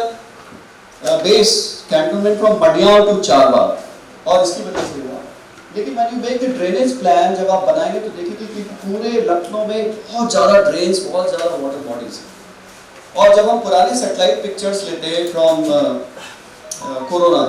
corona was a spy satellite, US ने स्पाई के लिए इंडिया में 1966 to 68 एक सैटेलाइट लॉन्च किया था, उसका नाम था कोरोना। और उन्होंने पूरे इंडिया का लेके रखा अच्छा 1 मीटर रेजोल्यूशन का पिक्चर। अब वो पब्लिक डोमेन में ला रहे because we used to buy those pictures, तो जो खरीद लेते हैं उसको गूगल पे डाल लेते हैं। तो हमने कोरोना से लाके देखा तो we saw many lakes and water bodies in 66, 68, 78, 85, 90, 2005 तक बहुत सारे ड्रेनेज दिख रहे हैं, लेक्स दिख रहे हैं, वाटर बॉडीज दिख रहे हैं बहुत। उसके बाद क्या हुआ कि when we started building colonies like Ashiana and एंडिको, Chandganj, तो ये सब के सब जो उसी फ्लूवियल कुछ हिस्से चले गए उसके अंदर, ड्रेनेज जो हमारे चले गए। और ये ड्रेनेज प्लान है, अगर हम इस ड्रेनेज को बचा ले, आज भी ड्रेनेज ऐसा नहीं कि खत्म हो गए। फॉर्चुनेटली जो मेजर आर्टरीज है ड्रेन्स की वो आज भी नेचुरल ड्रेन्स है जो गोमती की सहायक नदियां हैं, और रिवर लिखा है गैजेटियर में। If you see the gazetteer, stream लिखे हैं, रिवुलेट्स लिखे और रिवर्स लिखे हैं, कहीं कहीं नाला भी लिखा है लेकिन उसको रिवर भी लिखा है। पीछे एनेक्सर में देखेंगे तो रिवर करके इसका तो he got hold of 10 rivers in Lucknow, which was well documented in Gazetteer 1904, Gazetteer of Awadh Lucknow, आप पढ़ेंगे उसके अंदर इतना बढ़िया लिखा है। अखंती रिवर, जिलंगी रिवर, बेहता river, Loni river, Kukrail river जो अभी इसको हम लोग रिस्टोर कर रहे हैं, सही रिवर जो उन्नाव और लखनऊ की सीमा बनाती है, इसका एक किनारा लखनऊ में आता है तो दूसरा किनारा उन्नाव में आता है। और सही के दो ट्रिब्यूटरीज है, नगमा और बक रिवर, और बक रिवर तो चारबाग के नीचे कैंटोनमेंट से निकलती थी। 56 kilometre river which we now as Kila Mohamdi Drain, but Kila Mohamdi Drain is a Bak river। जब आप देखेंगे उसका 56 किलोमीटर जो जाती थी चारबाग के साथ अहल ताल, चंदा ताल और 3 झील उसके अंदर पानी डालता था उस नदी के अंदर, और मियांडर करके सही नदी, क्योंकि पूरा साउथ का स्लोप सही की तरफ है। There is a drainage line, north का पानी हमारा गोमती में जाता है और साउथ का पानी मोहनलालगंज, सरोजनी नगर सब सही की तरफ जाता है। बिकॉज मटियाव और नगरान के बीच करीब 46 फीट का अंतर, 46 feet, and river is flowing towards south east. तो ये ड्रेनेज प्लान हम फिर से इसको वापस इस पे काम कर रहे हैं ड्रेनेज। और हमने एक आर्टिकल लिखी थी अभी वर्ल्ड वाटर डे मार्च 22 तारीख को, living and lost reverse of Lucknow. कई लोगों ने मुझे फोन करके पूछा कि मुझे पता नहीं था कि लखनऊ के अंदर 10 नदियां हैं, और कुकरैल पे हम लोग पिछले 10 सालों से काम कर रहे हैं। उससे भी पहले एक मैंने थीसिस कराई कुकरैल पे, फिर लोगों को बताया कि ये नाला नहीं नदी है। धीरे धीरे लोगों के अंदर जागरूकता बढ़ी, फिर अभी कोर्ट में केस गया, सुप्रीम कोर्ट में किसी ने डाल दिया कि नाला है, सिटी ड्रेन है। फिर मेरे पास फोन आया कि आप सब नक्शा उक्सा लेके आओ, तो मैंने कहा जो नदी कुकरैल फॉरेस्ट के अंदर से बह रही है, जिसकी वजह से कुकरैल फॉरेस्ट बना, वो नाला कैसे हो सकती है? जज ने इसको सुना, he said yes, it is not a city drain, it's a river. How can a river which is known as Kukrail suddenly वो आती है इधर तो कुकरैल नाला बन जाती है? तो इस तरह ऐसे है। तो अभी क्या है, कुछ नक्शा देखेंगे, विल क्विकली फिनिश इट। ये हमारा कुछ ग्राउंड वाटर कॉन्टूर्स है, कैसे सिटी के अंदर एक कोन ऑफ डिप्रेशन बन रहा है। 25 to 30 metre water is going below the ground and that is due to huge personal borewells, क्योंकि ग्राउंड वाटर अभी भी रेगुलेटेड नहीं है, it is like a private property. जो Indian easement act British time का, वो कहता है यदि जमीन आपकी है तो जमीन के अंदर पानी भी आप ही का है, प्रॉपर्टी राइट्स है। तो कोई भी बंदा इंडस्ट्री लगा के बॉटल वाटर भरता है।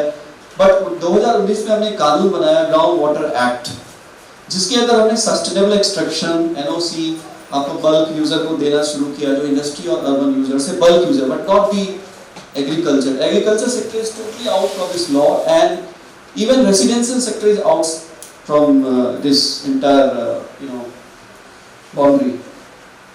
तो अभी जो हमने देखा कि डिकेडल में decline is from anywhere from 0.4 metre to 1 metre. This is the decline in 1 year. And I will give you, अगर एक ग्लास में पानी 1 इंच कम हो रहा है और एक टब में 1 इंच पानी कम हो रहा है, तो किसका वॉल्यूम ज्यादा कम हो रहा है? टब वाला।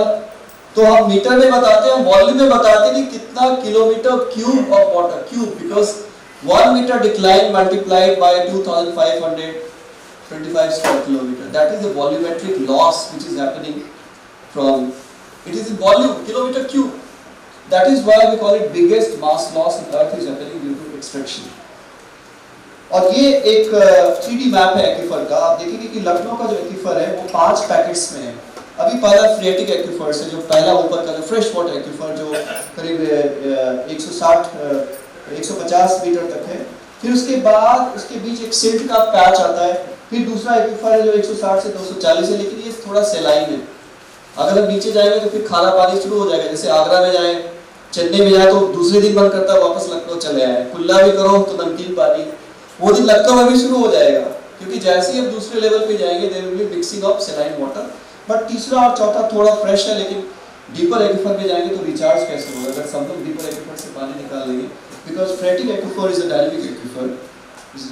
दिस इज द फेंस पूरे लखनऊ में कैसे फर्स्ट लेवल है aquifer group 1 2 3 4 and 5 we tried to show on the map, and this is the groundwater decline which is happening in different years, how it is declining।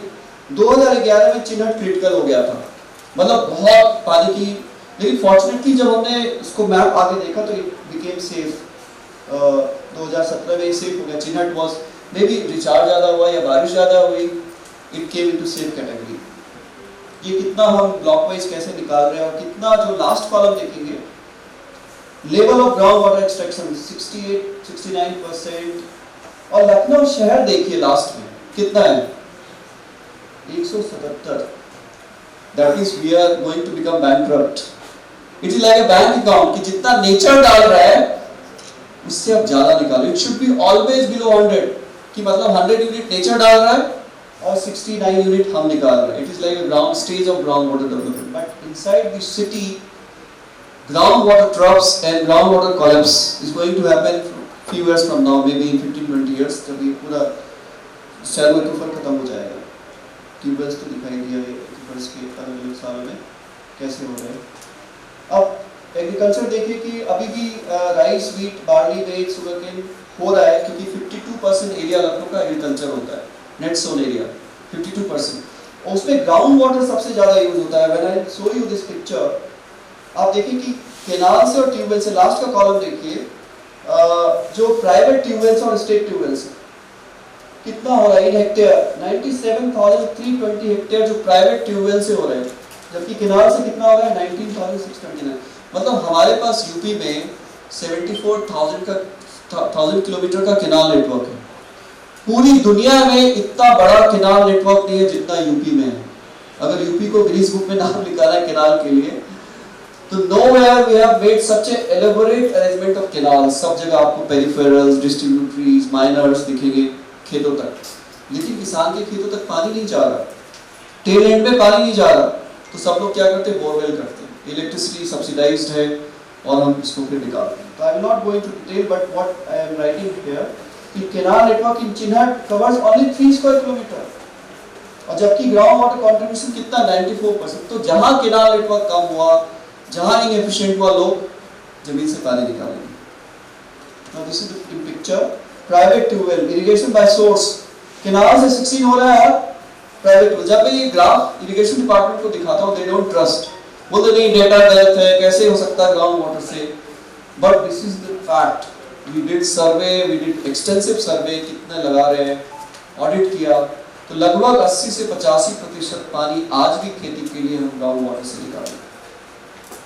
कितने tube wells हैं, water quality, हाँ quality में कई pockets में आपकी salinity आ रही है, जिसका इलेक्ट्रिकल कंडक्टिविटी, अभी किसी को भी आरओ लगाने की लखनऊ में जरूरत नहीं है। अगर आप आरओ लगा रहे हैं, you are going to get vitamin deficiency, you are going to get low on B12 and D, जिसको D3 क्या बोलते हैं, वो सब लो हो जाएगा, क्योंकि आपके मिनरल्स, कार्बोनेट, बाइकार्बोनेट सब आरओ निकाल ले रहा है। जबकि इसी कहता है, बीआईएस कहता है कि 3000 से कम तक चलेगा, अभी तो हम 1000-750 तक ही है। मतलब फ्रेश वाटर पहला जो पॉकेट है उसकी ईसी भी सही है। What you need is just simple UV filter, कि बैक्टीरिया मर जाए बस खाली, कि कहीं से पानी अगर वो हो जाए तो UV filter is enough. Now this is the picture कि पहले कैसे नदी ऐसे एफ्लुएंट थी, घूमती थी, फिर इसको थोड़ा जो उसका जो फ्लड प्लेन था वो कम हुआ, जहाँ पे हमने रिवर फ्रंट बनाया, और जो नदी की अपनी प्ले नहीं थी, जो नदी का अपना अपनी मिट्टी नहीं थी, उसको बाहर से लाके we try to reduce the flood pathway. और ये खादर का इलाका है, आपको पता है ना, गोमती को धेनुमती कहते थे शास्त्रों में, और अंग्रेज इसको घूमती नदी, क्योंकि ये मेंडर करती है, मतलब 1 किलोमीटर में ये 3 किलोमीटर कवर कर लेती है। That's why length is 960 kilometre from Pilibhit to Jaunpur, Ghazipur जहां मिलती कैथी के पास 960। तो लोग पूछते हैं यार ये तो डिस्टेंस तो बहुत कम है, तो रिवर की एक सिनोसिटी इंडेक्स होती है, कितनी ऐसे घूम रही है, तो अंग्रेज इसको घूमती कह रहे थे, इतनी मियांडर करती थी। तो मियांडरिंग के दौरान क्या होता है कि it makes lot of terraces, इसका जो कॉन्केव हिस्सा होता है, कॉन्वेक्स, कॉन्केव काटती है और कॉन्वेक्स डिपॉजिट होता है, जहाँ पे नदी का जो हाई है, जैसे बनारस कॉन्केव पे बसा है, इधर के सारे कॉन्केव पे बसे हैं, और गोमती नगर जो कॉन्वेक्स साइड है, that was a area which was good for recharge to the ground water, क्योंकि वहाँ पे बालू फैला था और वहां से पानी हमारे भूजल में जाता था। तो पहले हमने नदी को छोटा करके बंधा बनाया, फिर बंधे के अंदर रिवर फ्रंट बनाया, और जहाँ पे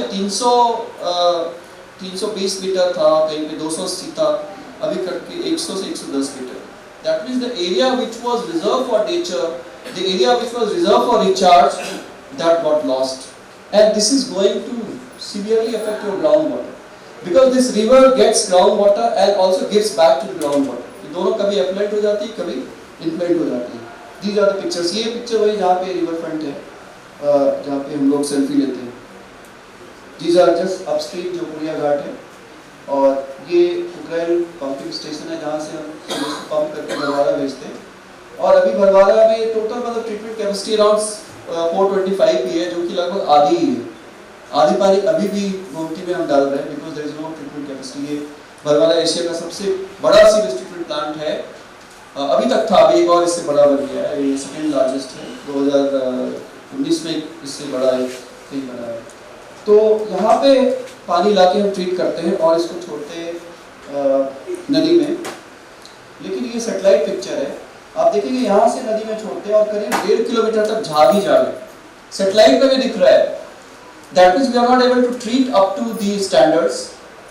तो हो क्या रहा है कि जब हम वहाँ पे जाते हैं तो कहते हैं नहीं पहले से ही पानी गंदा आ रहा है, हो सकता है क्योंकि हम आधा ही ट्रीट कर पा रहे हैं, वहाँ पे 345 से ट्रीट होगा, लेकिन बाकी भी तो नालों से आ रहा है, 36 नाले तो सिटी के अंदर है। तो ये स्थिति है, and this is the picture last year I had gone there. ये यहाँ से बहुत झाग था, करीब 1.5 किलोमीटर झाग था, वहाँ तक गए। तो अल्टीमेटली अभी हमने ग्राउंड वाटर की बात करी, सरफेस वाटर की बात करी, वाटर क्वालिटी की बात करी, सीवेज ट्रीटमेंट की बात करी। अब लास्ट में I'll just quickly come on the encroachment of the wetlands. जो हमने पुराने नक्शे देखे उसके कोरोना के और सजरा मैप निकाला, कोर्ट ने बताया कि जो फसली वर्ष 1359 दैट मींस 1951-52 में जो तालाबों की स्थिति थी उसको आप रिस्टोर करिए। अभी सुप्रीम कोर्ट का जजमेंट है, फिर जस्टिस काजू के भी जजमेंट है। लेकिन जब हम मैप ढूंढने जाते हैं ब्लॉक लेवल पे हमें नक्शा मिलता ही नहीं, हमें 2005 का नक्शा देते हैं, फिर हम एसडीएम के पास जाते हैं कि please give me the map, सजरा मैप, जो इसको नजरी नक्शा या सजरा नक्शा जिसमें तालाब और झील सब बने हुए हैं। हम तो सर्वे ऑफ इंडिया की टोपोशीट ले जाते हैं, बट उसमें क्या है कि उसमें उसकी वो उसका एरिया नहीं दिखता उसमें। But now we are digitizing it, एंड अभी हमने काफी लखनऊ का किया, पीलीभीत का किया, शाहजहांपुर का किया, रायबरेली का किया, and these are some of pictures. ये मोती झील और यमुना झील है, कितने लोगों को पता है हैशबाग में मोती झील और यमुना झील। ये 2009 का पिक्चर है, आप इसको याद रखिए, ऊपर जो ग्राउंड दिख रहा है मोती झील और यमुना झील was quite cleaned in 2009, this is 2012 and this is 2018। So the entire मोती झील वाज वाइप्ड आउट, और ये जो स्ट्रक्चर दिख रहा है जो ऊपर अपार्टमेंट्स आए, ये शहर के अंदर ऐशबाग के अंदर है।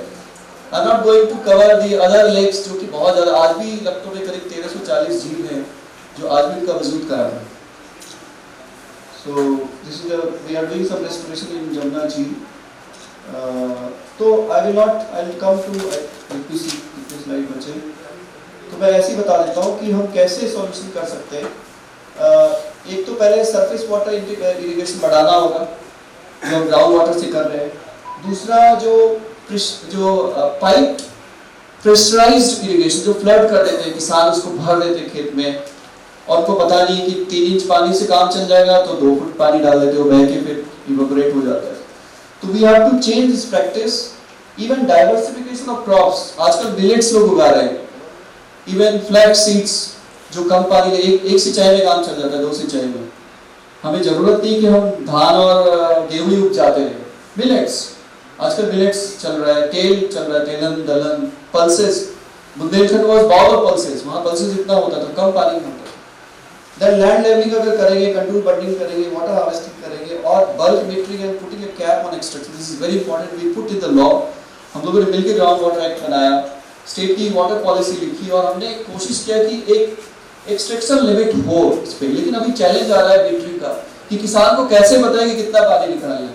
तो यहाँ पे हमें आप लोग को आगे आना है, बताना है कि कितना पानी निकाल सकते हैं और कैसे इसको मीटरिंग करनी है। कैनाल अगर डिसिल्टिंग कर दे तो काफी पानी आ सकता है। ग्राउंड वाटर रिचार्ज के लिए मैं कहूँगा कि रूफ वाटर तो एक छोटा सा ड्रॉप है, रूफ वाटर नहीं जाता है। और एक्ट में हमने मना कर दिया है कि direct recharge is a criminal offence, क्योंकि वो क्या रहता है इंडस्ट्रीज डायरेक्ट अपना इंडस्ट्री का पानी डाल रही है। We change the law. So let me because of time ये कुछ जहाँ हम कर रहे हैं recharge. And finally from a water supply city we have to come to the water sensitive city. पहले वाटर सप्लाई सिटी बनाया, फिर सीवर सिटी बनाया, फिर ड्रेन सिटी बनाया, फिर waterways, but ultimately we have to design a water sensitive city and last slide है। हम energy तो पैदा कर सकते हैं न्यूक्लियर और हाइड्रो पावर, बट वाटर को पैदा नहीं कर सकते। we have to go by the ecosystems. Thank you so much.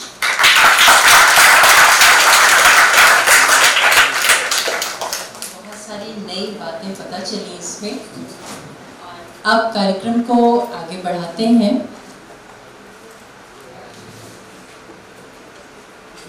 मैं स्वागत करती हूँ श्री आलोक रंजन जी। आप यूपी कैडर के 1978 बैच के IAS ऑफिसर हैं। आप 2 वर्ष से अधिक समय तक उत्तर प्रदेश के मुख्य सचिव रहे। आप वर्ष 2016 में सेवानिवृत्त हुए। सेवानिवृत्ति के बाद आप उत्तर प्रदेश के मुख्यमंत्री के मुख्य सलाहकार के पद पर नियुक्त किए गए। साथ ही आपने उत्तर प्रदेश राज्य औद्योगिक विकास निगम के अध्यक्ष के रूप में भी कार्य किया। श्री आलोक रंजन जी एक अनुभवी एवं कुशल प्रशासक के साथ साथ विचारक, प्रभावशाली वक्ता एवं सिद्धहस्त लेखक भी हैं। आपने अपने कैरियर के अनुभवों पर आधारित making a difference, collectors today, excellence in governance जैसी पुस्तकें लिखी हैं जो काफ़ी प्रचलित हैं और IAS के परीक्षार्थियों के काम आ रही हैं। बहुत बहुत स्वागत है आपका और मैं आपको आमंत्रित करती हूँ कि अपने ज्ञान से, अपने अनुभव से आप हम सब लोगों को लाभान्वित करें। बहुत बहुत स्वागत है।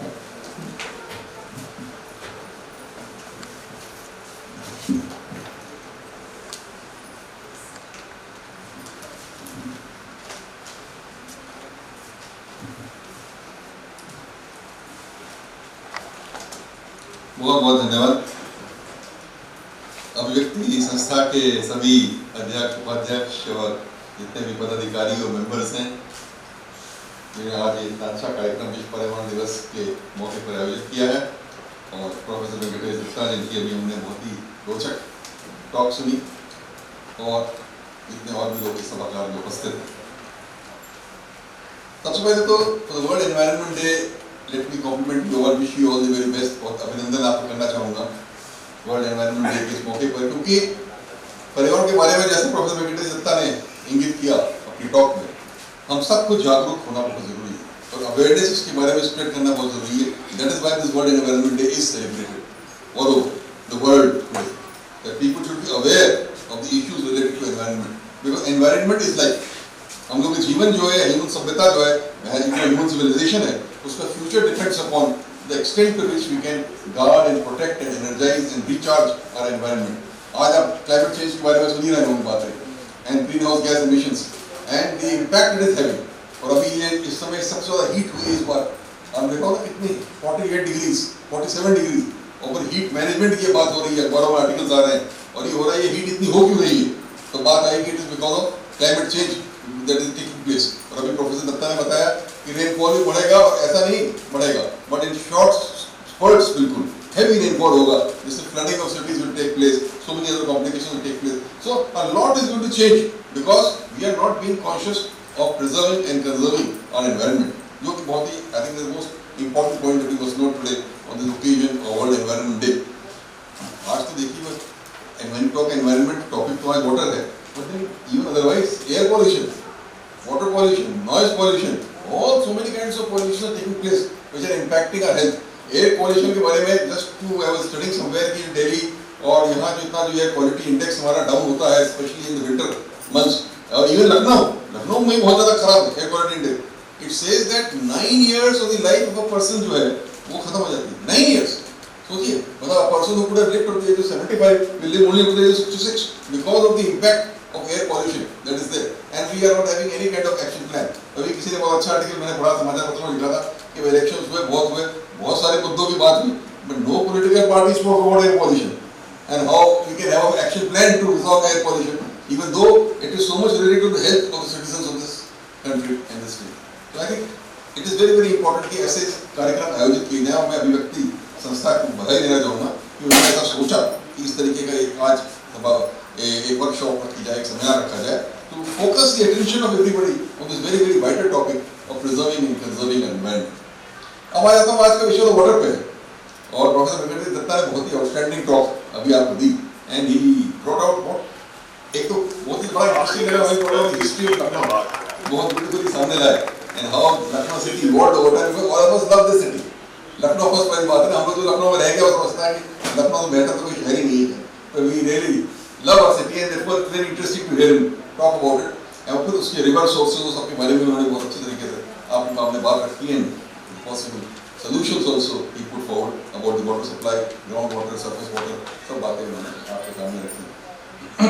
तो मैं खाली एक बार कभी सोचता हूँ, I remember I was a student of economics, जब मैंने इकोनॉमिक्स ऑनर्स किया दिल्ली यूनिवर्सिटी से, तो मतलब one of the first question supply demand जब पढ़ाने लगे लोग, तो उसमें पहला जो एग्जांपल आया वो I remember the text book में था, वो वाटर एंड डायमंड की बात आई.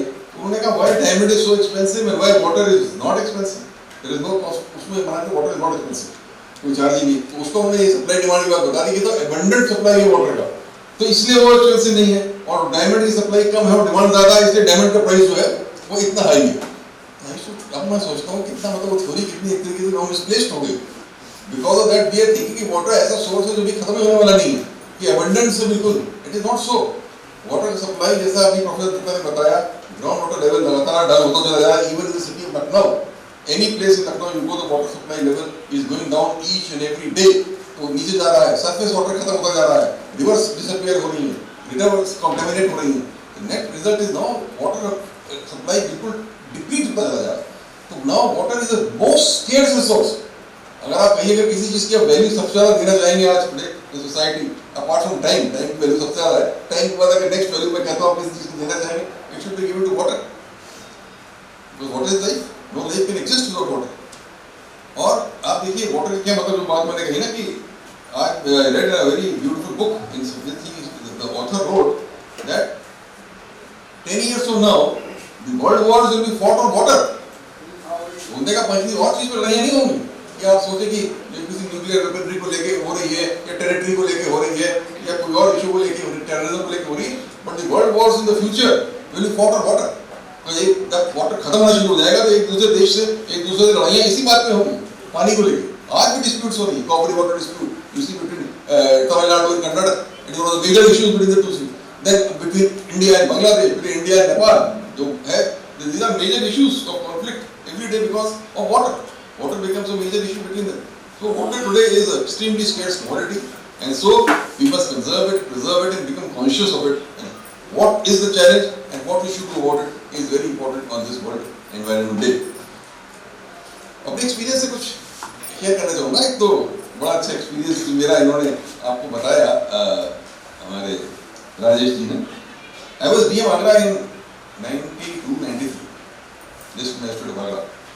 मुझे याद है कि मैं जैसे रिव्यू मीटिंग रहते तो मैंने रिव्यू मीटिंग की, तो उसमें बात सामने आई कि जो जल संस्थान था वहाँ का, उसमें बहुत ज़्यादा कॉस्ट इनकर हुई. और कॉस्ट मैंने कहा इतना कॉस्ट कैसे आपको इनकर कर रहे हैं, व्हाट इज द प्रॉब्लम. तो then we went into it and saw कि वो एलम जो फिटकरी होती है उसका इतना बेतहाशा प्रयोग हो रहा था वहाँ कि वजह से cost was going up like anything. तो मैंने कहा इतना एलम, मुझे लगा जैसे बहुत भ्रष्टाचार हो रहा हो, करप्शन है. मैंने कहा आप लोग इतना बड़ा गड़बड़ कर रहे हो, इतना एलम कैसे कर यूज कर रहे हो. या नहीं सर, आप देखिए यहाँ के पानी को देख तो लीजिए, अगर हम एलम ना डालें तो वो बिल्कुल जो है बुरा हाल हो जाएगा. So I said okay, I will visit the water works, and I remember I visited the water works of Agra, And when I visited the water works, so I was shocked, absolutely shocked. तो मैंने पानी देखा, it was jet black in color and smelling like anything. और उसके अंदर इतनी इतनी मोटी सिलें जो है LRP जैसे बर्फ की सिल होती है, वो उठा के लोग डाल रहे थे उसको वो करने के लिए, प्यूरिफाई करने के लिए, before the water is supplied to the city of Agra. तो मैंने कहा ये किया तो मैंने पढ़ा यमुना इतनी कंटेमिनेट हो गई है आगरा। जिस यमुना में लोग हम लोग निबंध लिखा करते थे स्कूल में, वो करते थे ना, चांदनी रात में नौका विहार, जहाँ वो सब निबंध लिखा करते थे, वो चांदनी रात में नौका विहार को कर नहीं सकता वहाँ, मतलब उतना चांदनी रात रहे कोई रात रहे, वन टू नौका विहार। तो वो ये हाल उसका हो गया था कि इतना गंदा pungent dark water was coming. तो मैंने कहा ये हाल है, बताइए ये पानी का हाल है। And you know that is why just share by the side कि उस समय मैं डीएम आगरा था तो लोग मुझसे कहते थे साहब आगरा की 3 चीजें बड़ी मशहूर हैं। हमने कहा आगरा की क्या 3 चीजें मशहूर है? Number 1 Taj Mahal, very good Taj Mahal. Number 2 क्या है? और नंबर 2 ये है कि जूते इंडस्ट्री, शू इंडस्ट्री बहुत मशहूर है, बहुत बड़ा। तो तीसरा क्या है? उनका doctor. Even today it is true. You will get the best doctors anywhere in Agra. और क्यों उनके साथ उनकी बिजनेस बहुत चलती है डॉक्टर्स की। और क्यों होती है? उनका हर आदमी बीमार है आगरा। और there is not a single person living in Agra जिसको कोलाइटिस ना हो, पानी पे not a single person जिसको डाइजेस्टिव ट्रैक्ट की, गैस्ट्रोइंटेस्टाइनल बीमारियां ना हो। ये हाल था वहाँ, और वहाँ की पानी की ये स्थिति थी आगरा की। तो ये बात जो है मेरे सामने आई, तो मैंने कहा कुछ करना चाहिए। Remember at that time we prepared a project, government को भेजा, उसको मैंने बहुत फॉलो किया, और जापानीज इंटरनेशनल जो एजेंसी जाइको होती है उन्होंने उसको फंड किया, और फिर उस प्रोजेक्ट पे चले। बट एज राजेश जी ने कहा, जब मैं जाके चीफ सेक्रेटरी बना उस टाइम पे वो प्रोजेक्ट पूरा हुआ 20 इयर्स लेटर, पर बहुत हो गया। आज Agra is getting very good water supply. हम लोगों ने बुलंदशहर के आगे से गंगा का पानी लिया, और बुलंदशहर के आगे से गंगा पानी लेके पूरे उसमें पाइप्स के माध्यम से उसको लेके आके we supplied it to the city of Agra. तो नाउ ऑफ कोर्स आगरा का वाटर सप्लाई जो है वो काफी हद तक इंप्रूव हो गया। But that is the position about Agra, मैंने आपको बताया। हाँ वही बताया ना, वो ये हाल था वहाँ का, वो पानी था आगरा का, not is become very good. तो ये आप ये एक just one example city of Agra, but this is not only city of Agra. ये तो देखिए आगरा के बगल में फतेहपुर सीकरी है जो अकबर की राजधानी हुआ करती थी। And if you study history, you will find one of the main reasons why Akbar abandoned Fatehpur Sikri as a राजधानी was because there was no water. Water खत्म हो गया वहाँ का, जब पानी खत्म हो गया तो उसको फतेहपुर सीकरी abandon करना पड़ा। और ऐसी हिस्ट्री में तमाम शहरों की कहानी है जिनको abandon करना पड़ गया because वहाँ का वाटर सप्लाई खत्म हो गया over time। आज भी बड़े-बड़े शहर many countries like Cape Town in South Africa is a classic example इसमें आ रहा है कि वो water खत्म हो गया। There is no water in Cape Town. Very soon the city will be finished. But then हम तो सोचते हैं वो केप टाउन होगा, but then Cape Town is now coming to Lucknow. It is coming very close to us. The same situation is going to happen here sooner or later if we do not get alive to this situation. इसी से एक दो और अपने experiences share करूँगा. A very interesting experience I had was जैसा to connected with what Professor Venkatesh Datta also said, he said कि यहाँ तो एक नहीं 10 नदियाँ थी लखनऊ में, and nobody knows about it। वो कहते हमारे बैकयार्ड में नदी बहती थी, वो बैकयार्ड में नदी नहीं बहती। तो अब हमको ये याद आया कि मैंने 2011 की बात है, मैंने एग्रीकल्चर प्रोडक्शन कमिश्नर है, तो एक वहाँ फतेहपुर एक डिस्ट्रिक्ट है कानपुर इलाहाबाद के बीच में, वहाँ के कुछ लोग आए, वहाँ के कुछ सोशल वर्कर्स थे। दे सेड टू मी कि साहब यहाँ के पुराने नक्शे जो है गजेटिया वगैरह में, वहाँ एक बड़ी भारी 37-40 किलोमीटर लंबी नदी बताई जाती है, ससुर खदेरी नदी। बट दैट ससुर खदेरी नदी is now it doesn't exist. और वो जाती थी जाके वहाँ मिलती थी यमुना में, इलाहाबाद के पास जाके, it used to connect with the Yamuna river. It was major source of water. फिर उसको इधर सरस्वती की बात थी, हालांकि सरस्वती को हर जगह लोग बता देते हैं सरस्वती, नोबडी नो सरस्वती कहाँ थी। एनीवे व्हाटएवर इट वाज, वो ससुर खदेरी नदी तो थी वहाँ पे। तो अब वो मैंने देखा कि हाँ था, उन्होंने कहा साहब इसको रिवाइव किया जाए, कैसे किया जाए, क्या किया जाए। मैंने हैड अ मीटिंग, डीएम को बुलाया और डिपार्टमेंट्स को बुलाया, सबको बुलाया, मैंने इसको revive, and then we decided to take up the project. और उस प्रोजेक्ट को टेक अप किया, and I was must compliment DM, लड़की थी कंचन वर्मा करके, he was very dynamic, he give a lot of attention. मैंने भी जाके बार-बार रिव्यू किया, मौके पे देखा, एंड विद इन 6 मंथ्स पूरा ये मनरेगा एक स्कीम होती है, उससे हम लोगों ने लेबर यूज किया, प्लांटेशंस किए वहाँ पे किनारे, और पूरा उसको डिग कराया। अच्छा, डिग करने में सबसे बड़ी क्या है, फसल उगा रहे थे लोग। तो जब फसल का सीजन खत्म हुआ उसके बाद अप्रैल के बाद ही हमने उसकी डिगिंग स्टार्ट कराई, अदरवाइज वो लोग वहाँ पे अपना खेती कर रहे थे। तब उन्होंने अपनी जमीन, उनको वॉलंटरीली उसको कन्विंस किया कि आप दे दीजिए अपनी जमीन, और उसमें खोद खादे किया, and you would not believe it, after 6 months a 37 kilometer full river came into existence। 37 kilometre की नदी जो है, ये उसमें आप गूगल में जाके देख लीजिए, the revival of Sasuk Kederi Nadi is mentioned is a project which is discussed in Google. It was a miracle कि 6-7 महीने 8 महीने के अंदर ही एक पूरी 37 किलोमीटर की नदी जिसमें पानी लबालब भरा है और दोनों तरफ खूब पेड़ है और सब है और ग्रीनरी है, बड़ा डेवलप होकर चला गया। तो अब उसके आगे प्रोजेक्ट आया था कि further such reverse can be done. Of course जब मैं चीफ सेक्रेटरी था मैंने कई आइडेंटिफाई करी, तो हमने करीब 10 रिवर तब भी आइडेंटिफाई की थी in the city of in the state of Uttar Pradesh, जिनको रिवाइव किया जाए। And work had started at that time. I am not aware now कि कितना उसमें पूरे हुए या कितनी नहीं हुई, but even if we start reviving this rivers, start reviving our lakes, झीलों को, उसमें रेवेन्यू रिकॉर्ड्स में अगर आप देखिए तो तमाम झीलें दिखाई पड़ती है गाँव में, बड़ी बड़ी झीलें हैं हर गाँव में, बड़े बड़े तालाब, मौके पे जाके देखिए देयर इज नो तालाब, देयर इज नो झील। अगर उनको रिवाइव कर दिया जाए तो अपने आप में वाटर क्राइसिस जो है खत्म हो जाएगी, because there will be natural source of ground water recharge, अपने आप को तो उसको खत्म कर दिया। Bangalore city was a city of lakes, आप लोग जानते हो, हमेशा कहा जाता है सिटी ऑफ लेक्स। अब हम लोग पढ़ते हैं कि एक तो बैंगलोर में पानी नहीं सुना, फिर बैंगलोर फ्लड हो जाता है, दूसरी बात सुनी, और तीसरे उनकी जितनी वाटर बॉडीज थी वो खत्म हो गई, more than 70% is gone. And Lucknow में भी हो गया ये, लखनऊ में बड़ी बड़ी वाटर बॉडीज भी सब खत्म हो गई, इतनी कॉलोनीज बन गई हैं, सब उसी में बन रही है जहाँ पे वाटर बॉडीज हुआ करती थी। somehow we have to become aware कि डेवलपमेंट होना तो चाहिए, भाई पॉपुलेशन बढ़ रही होना है, but somehow we have to take care कि डेवलपमेंट ऐसा ना हो कि हमारा जो नेचर ने हमको बाउंड्रीज दी है उसको हम खत्म कर दें, सबसे बड़े अपने पानी के सोर्स को खत्म कर दें, ग्राउंड वाटर डिस्ट्रक्शन को खत्म कर दें, देन हमारा फ्यूचर बचेगा क्या? What will be leave for our children, for the next generation? हम क्या छोड़ के जाएंगे अगर हम इस तरीके का यहाँ काम करेंगे? ये I think this is very relevant to note this point. दूसरा मुझे भी अभी याद है associated with Ganga action plan for a long time. Mahakumbh में एक बार मेरी वो पोस्टिंग हैदराबाद में हुई थी एज नगर आयुक्त, म्युनिसिपल कमिश्नर, तो महाकुंभ हो रहा था। देन आल्सो आई सॉ कि महाकुंभ हो रहा है, ये दिस मैं टॉकिंग 1988। तो 1988 में महाकुंभ में जब मैंने वहाँ से वॉक किया है किनारे दूसरे किनारे, तो कुछ नहीं तो 8 से 10 सीवर के आउटलेट ना, बिल्कुल सीवर का सीवर सिस्टम तो था ही नहीं ना, वो ड्रेनेज में सीवर का पानी ड्रेन में ही गिरता था और वो ड्रेन ही पूरा डिस्चार्ज कर रहा था into the right even in the Sangam mouth, जहां लोग सोचते हैं कि वो आत्मन कर लें और नहा लें और भगवान प्राप्त हो जाएंगे वहां पहुंच के। अरे भगवान तो बाद में प्राप्त होंगे, आप बच के तो निकलो वहां से पहले। वो तो ये हाल वहां के पानी का रहा, मतलब total sewer water unbelievable, I saw it with own eyes. Sewer का पानी उसके अंदर डिस्चार्ज हो रहा है, जहां संगम माउथ पे डिस्चार्ज हो रहा है, जहां लोग आ रहे हैं। दैट टाइम में हम लोगों ने कुंभ के जमाने में क्या होता था कि जबरदस्ती उसको रोक दिया जाता था, और रोक के ब्लॉक करके और डाइवर्ट करके इधर करके उधर करके कि लोग नहा लें, और कुंभ खत्म हुआ तो फिर चलो। That is still happening today. आज भी हाल है कि जब महाकुंभ होता है, जैसे 2025 में होने वाला है ना, उसके 6 महीने पहले गवर्नमेंट ऑर्डर करती है सारे सब रिसोर्सेज बंद कर दिए जाते हैं, इधर उधर से, इधर डाइवर्ट कर दो उधर डाइवर्ट कर दो कर करा के मार। गंगा एक्शन प्लान में तमाम सीवेज ट्रीटमेंट प्लांट बने भी, but still the problem has not been solved. The problem is so huge that even now it is not covering the entire sewage water in many places.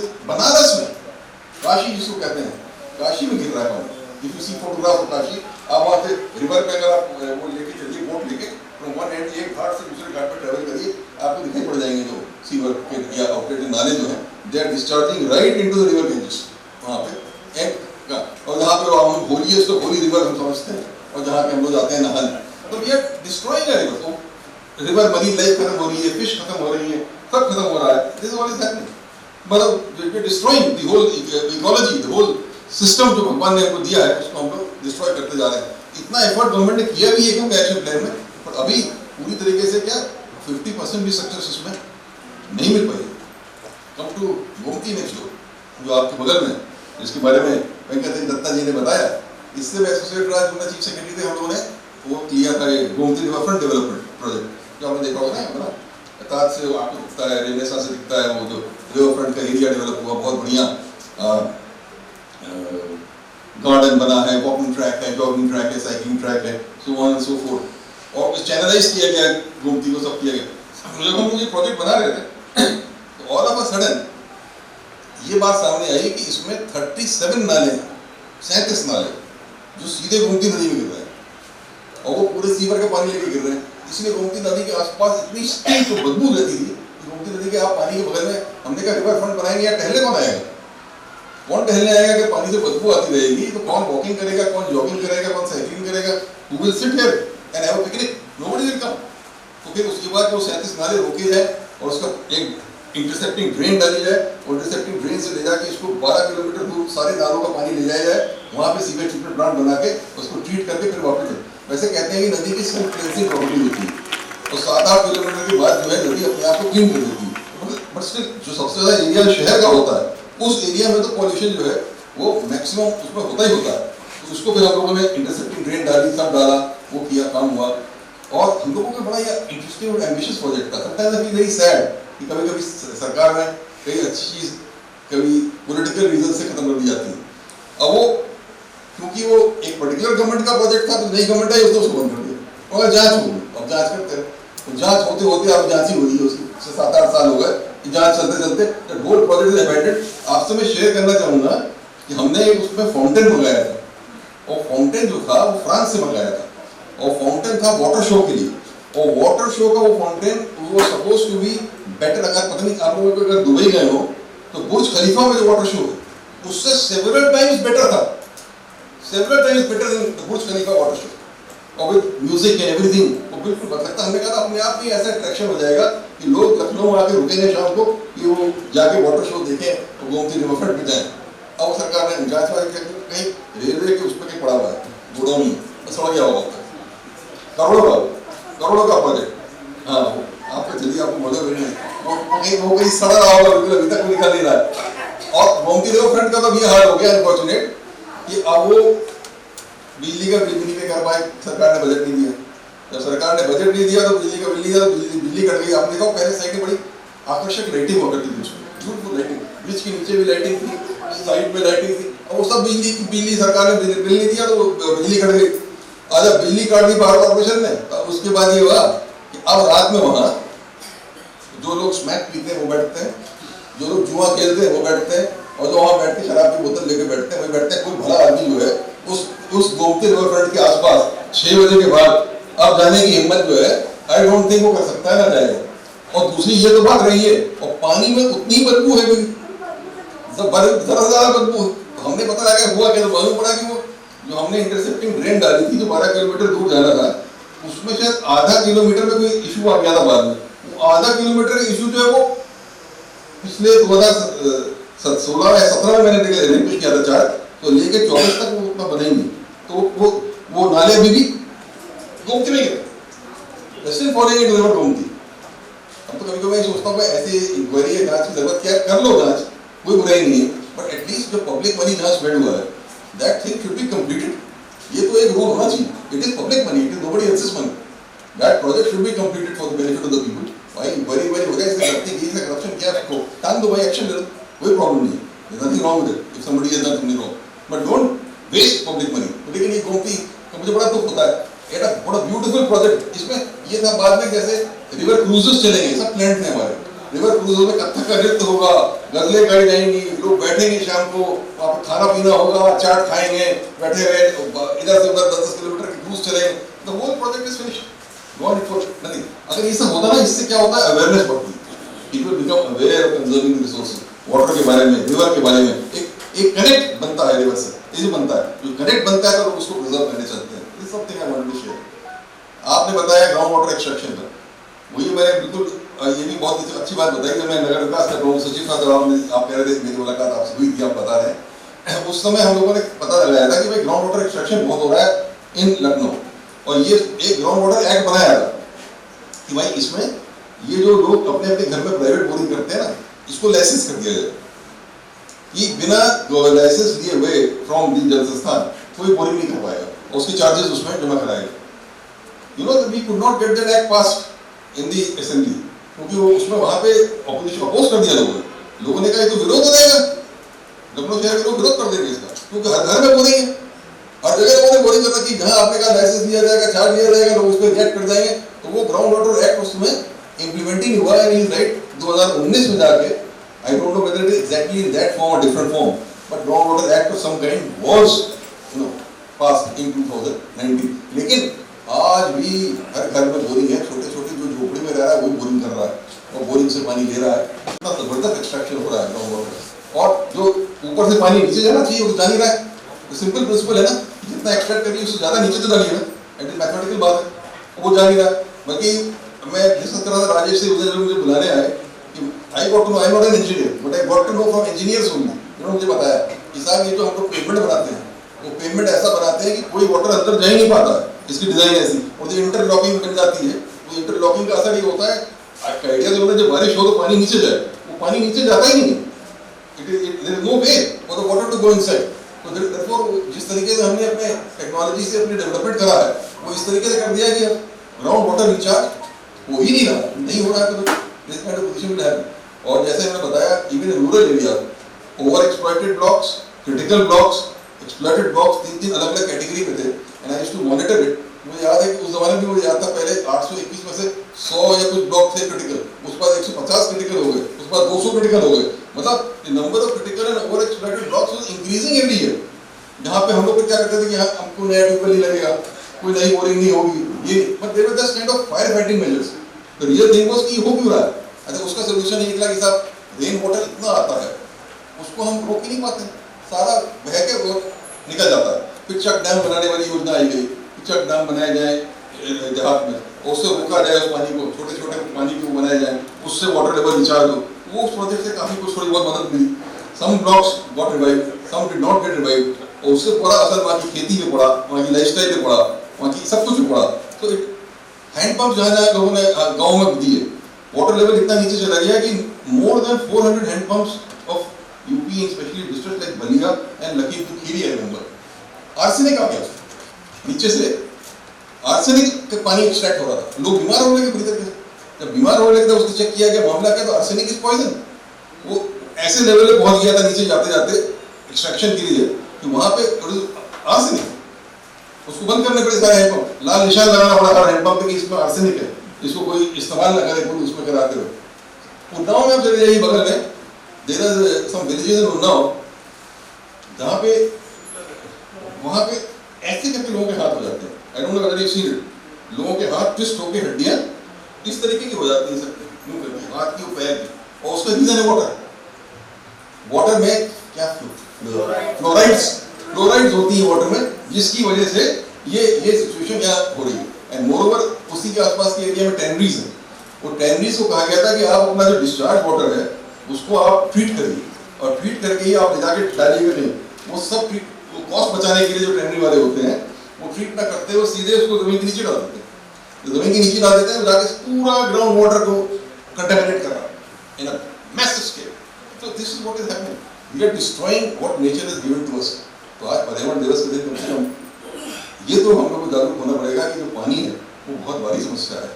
Sooner और letter हमारे next generation के लोग तो बल्कि पानी के लिए तरसेंगे, तड़पेंगे, गालियां करेंगे। So this is something which has to be conserved and preserved, and it's the duty of each of us. हम सबकी ड्यूटी है कि कैसे इसको करें। एक्शन प्लान एक प्रोफेसर वेंकटेश दत्ता जी ने आपको बताया, similar action plans can be there. Wastage of water सबसे पहले, कितना पानी हम वेस्ट करते हैं, नल खुला है तो खुला रहने दीजिए, चल रहा पानी बह रहा, कोई दिक्कत नहीं। वो recycling of water is another option.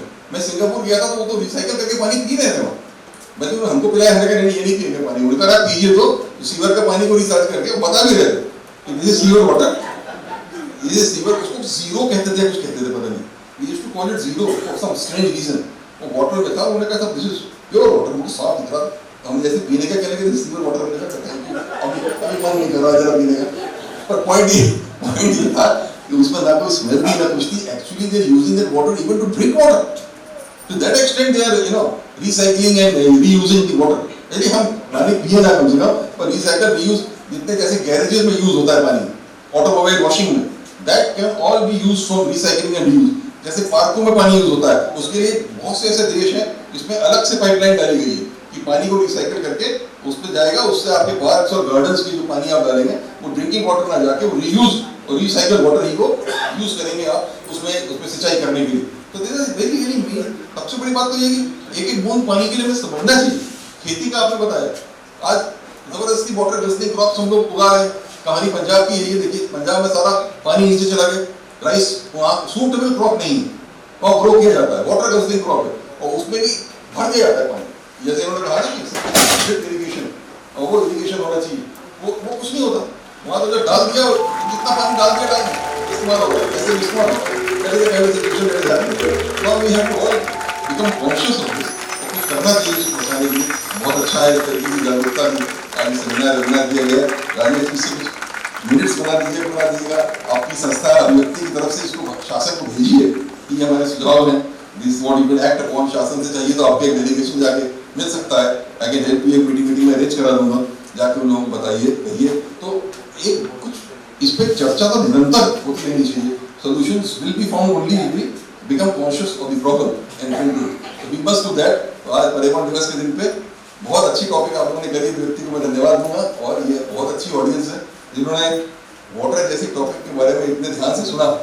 मुझे तो लग रहा था कोई डर टॉपिक होगी, लोग सो ना जाए, पर सोया नहीं. जहाँ तक मैंने काफी नजर घुमा के देखा है, did not find anybody sleeping. So that is a good women. That means people are conscious of the fact that water is a resource which needs to be conserved. So with this view, बहुत आपका अभिनंदन फिर पर्यावरण दिवस के मौके से.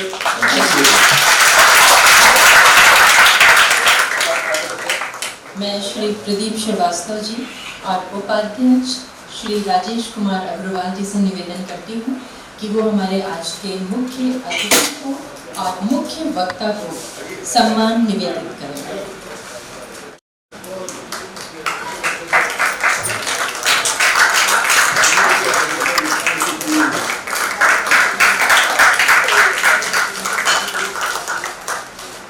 आज बहुत सारी नई चीजें, नई बातें हम लोगों को पता चली.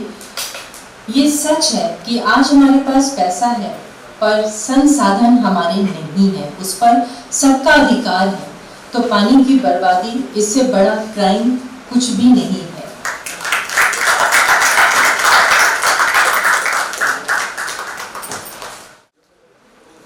आप सभी का बहुत धन्यवाद इस बात के लिए कितना पेशेंटली आपने लगभग पिछले 3 घंटे से आप लोग इस हॉल में हैं और आपने जो पिछले 2.5-3 घंटे में देखा वो अलग अलग रंग थे. एक प्रोफेसर वेंकटेश का जो आई ओपनर एक सेशन था जिसमें उन्होंने प्रेजेंटेशन दिया, उसका एक अलग रंग था. और आलोक रंजन सर जब बोलते हैं तो लगता है कि बस बोलते ही चले जाएं और इतनी चीजें सीखने को मिलती, देखने को मिलती, समझने को मिलती. अगर दोनों लोगों का संगम हो जाए तो मुझे लगता है निश्चित रूप से हम इस दिशा में एक सार्थक कदम उठा पाएंगे. तो आप दोनों लोगों का बहुत धन्यवाद कि आप लोग यहाँ पे पधारे और आपने हम लोगों को इतना उत्साहवर्धन भी किया, ज्ञान भी दिया, हमें कुछ राह भी दिखाई, हमें कुछ दिशा दिखाने की भी एक प्रयास था आपका और हमें एक बहुत मोटिवेट किया. निश्चित रूप से सर जो आपने आलोक सर ने बोला कि इसके मिनट्स बनाएंगे और मिनट्स बना के प्रोफेसर वेंकटेश से भी उसमें हेल्प लेके हम एक कोशिश करेंगे कि जो एप्रोप्रिएट लेवल है, चाहे वो किसी भी मतलब गवर्नमेंट ऑफिस का हो या कहीं पे भी, वहाँ पे हम इसको लेके जाएंगे और इस उम्मीद के साथ लेके जाएंगे कि अगर कुछ पॉजिटिव नहीं होगा तो नेगेटिव तो नहीं होगा.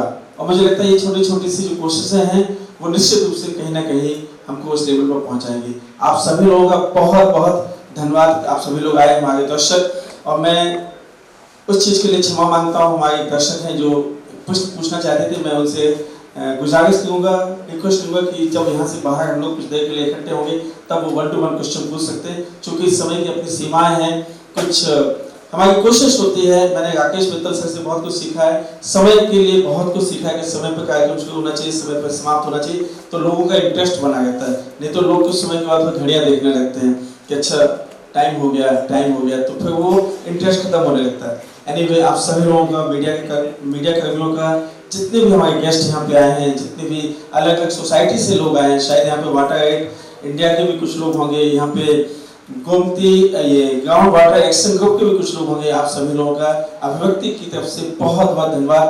और मुझे उम्मीद है कि हमारी इस कोशिश में आपका जो आशीर्वाद है, जो मार्गदर्शन है, हमें हमेशा मिलता रहेगा. बहुत धन्यवाद.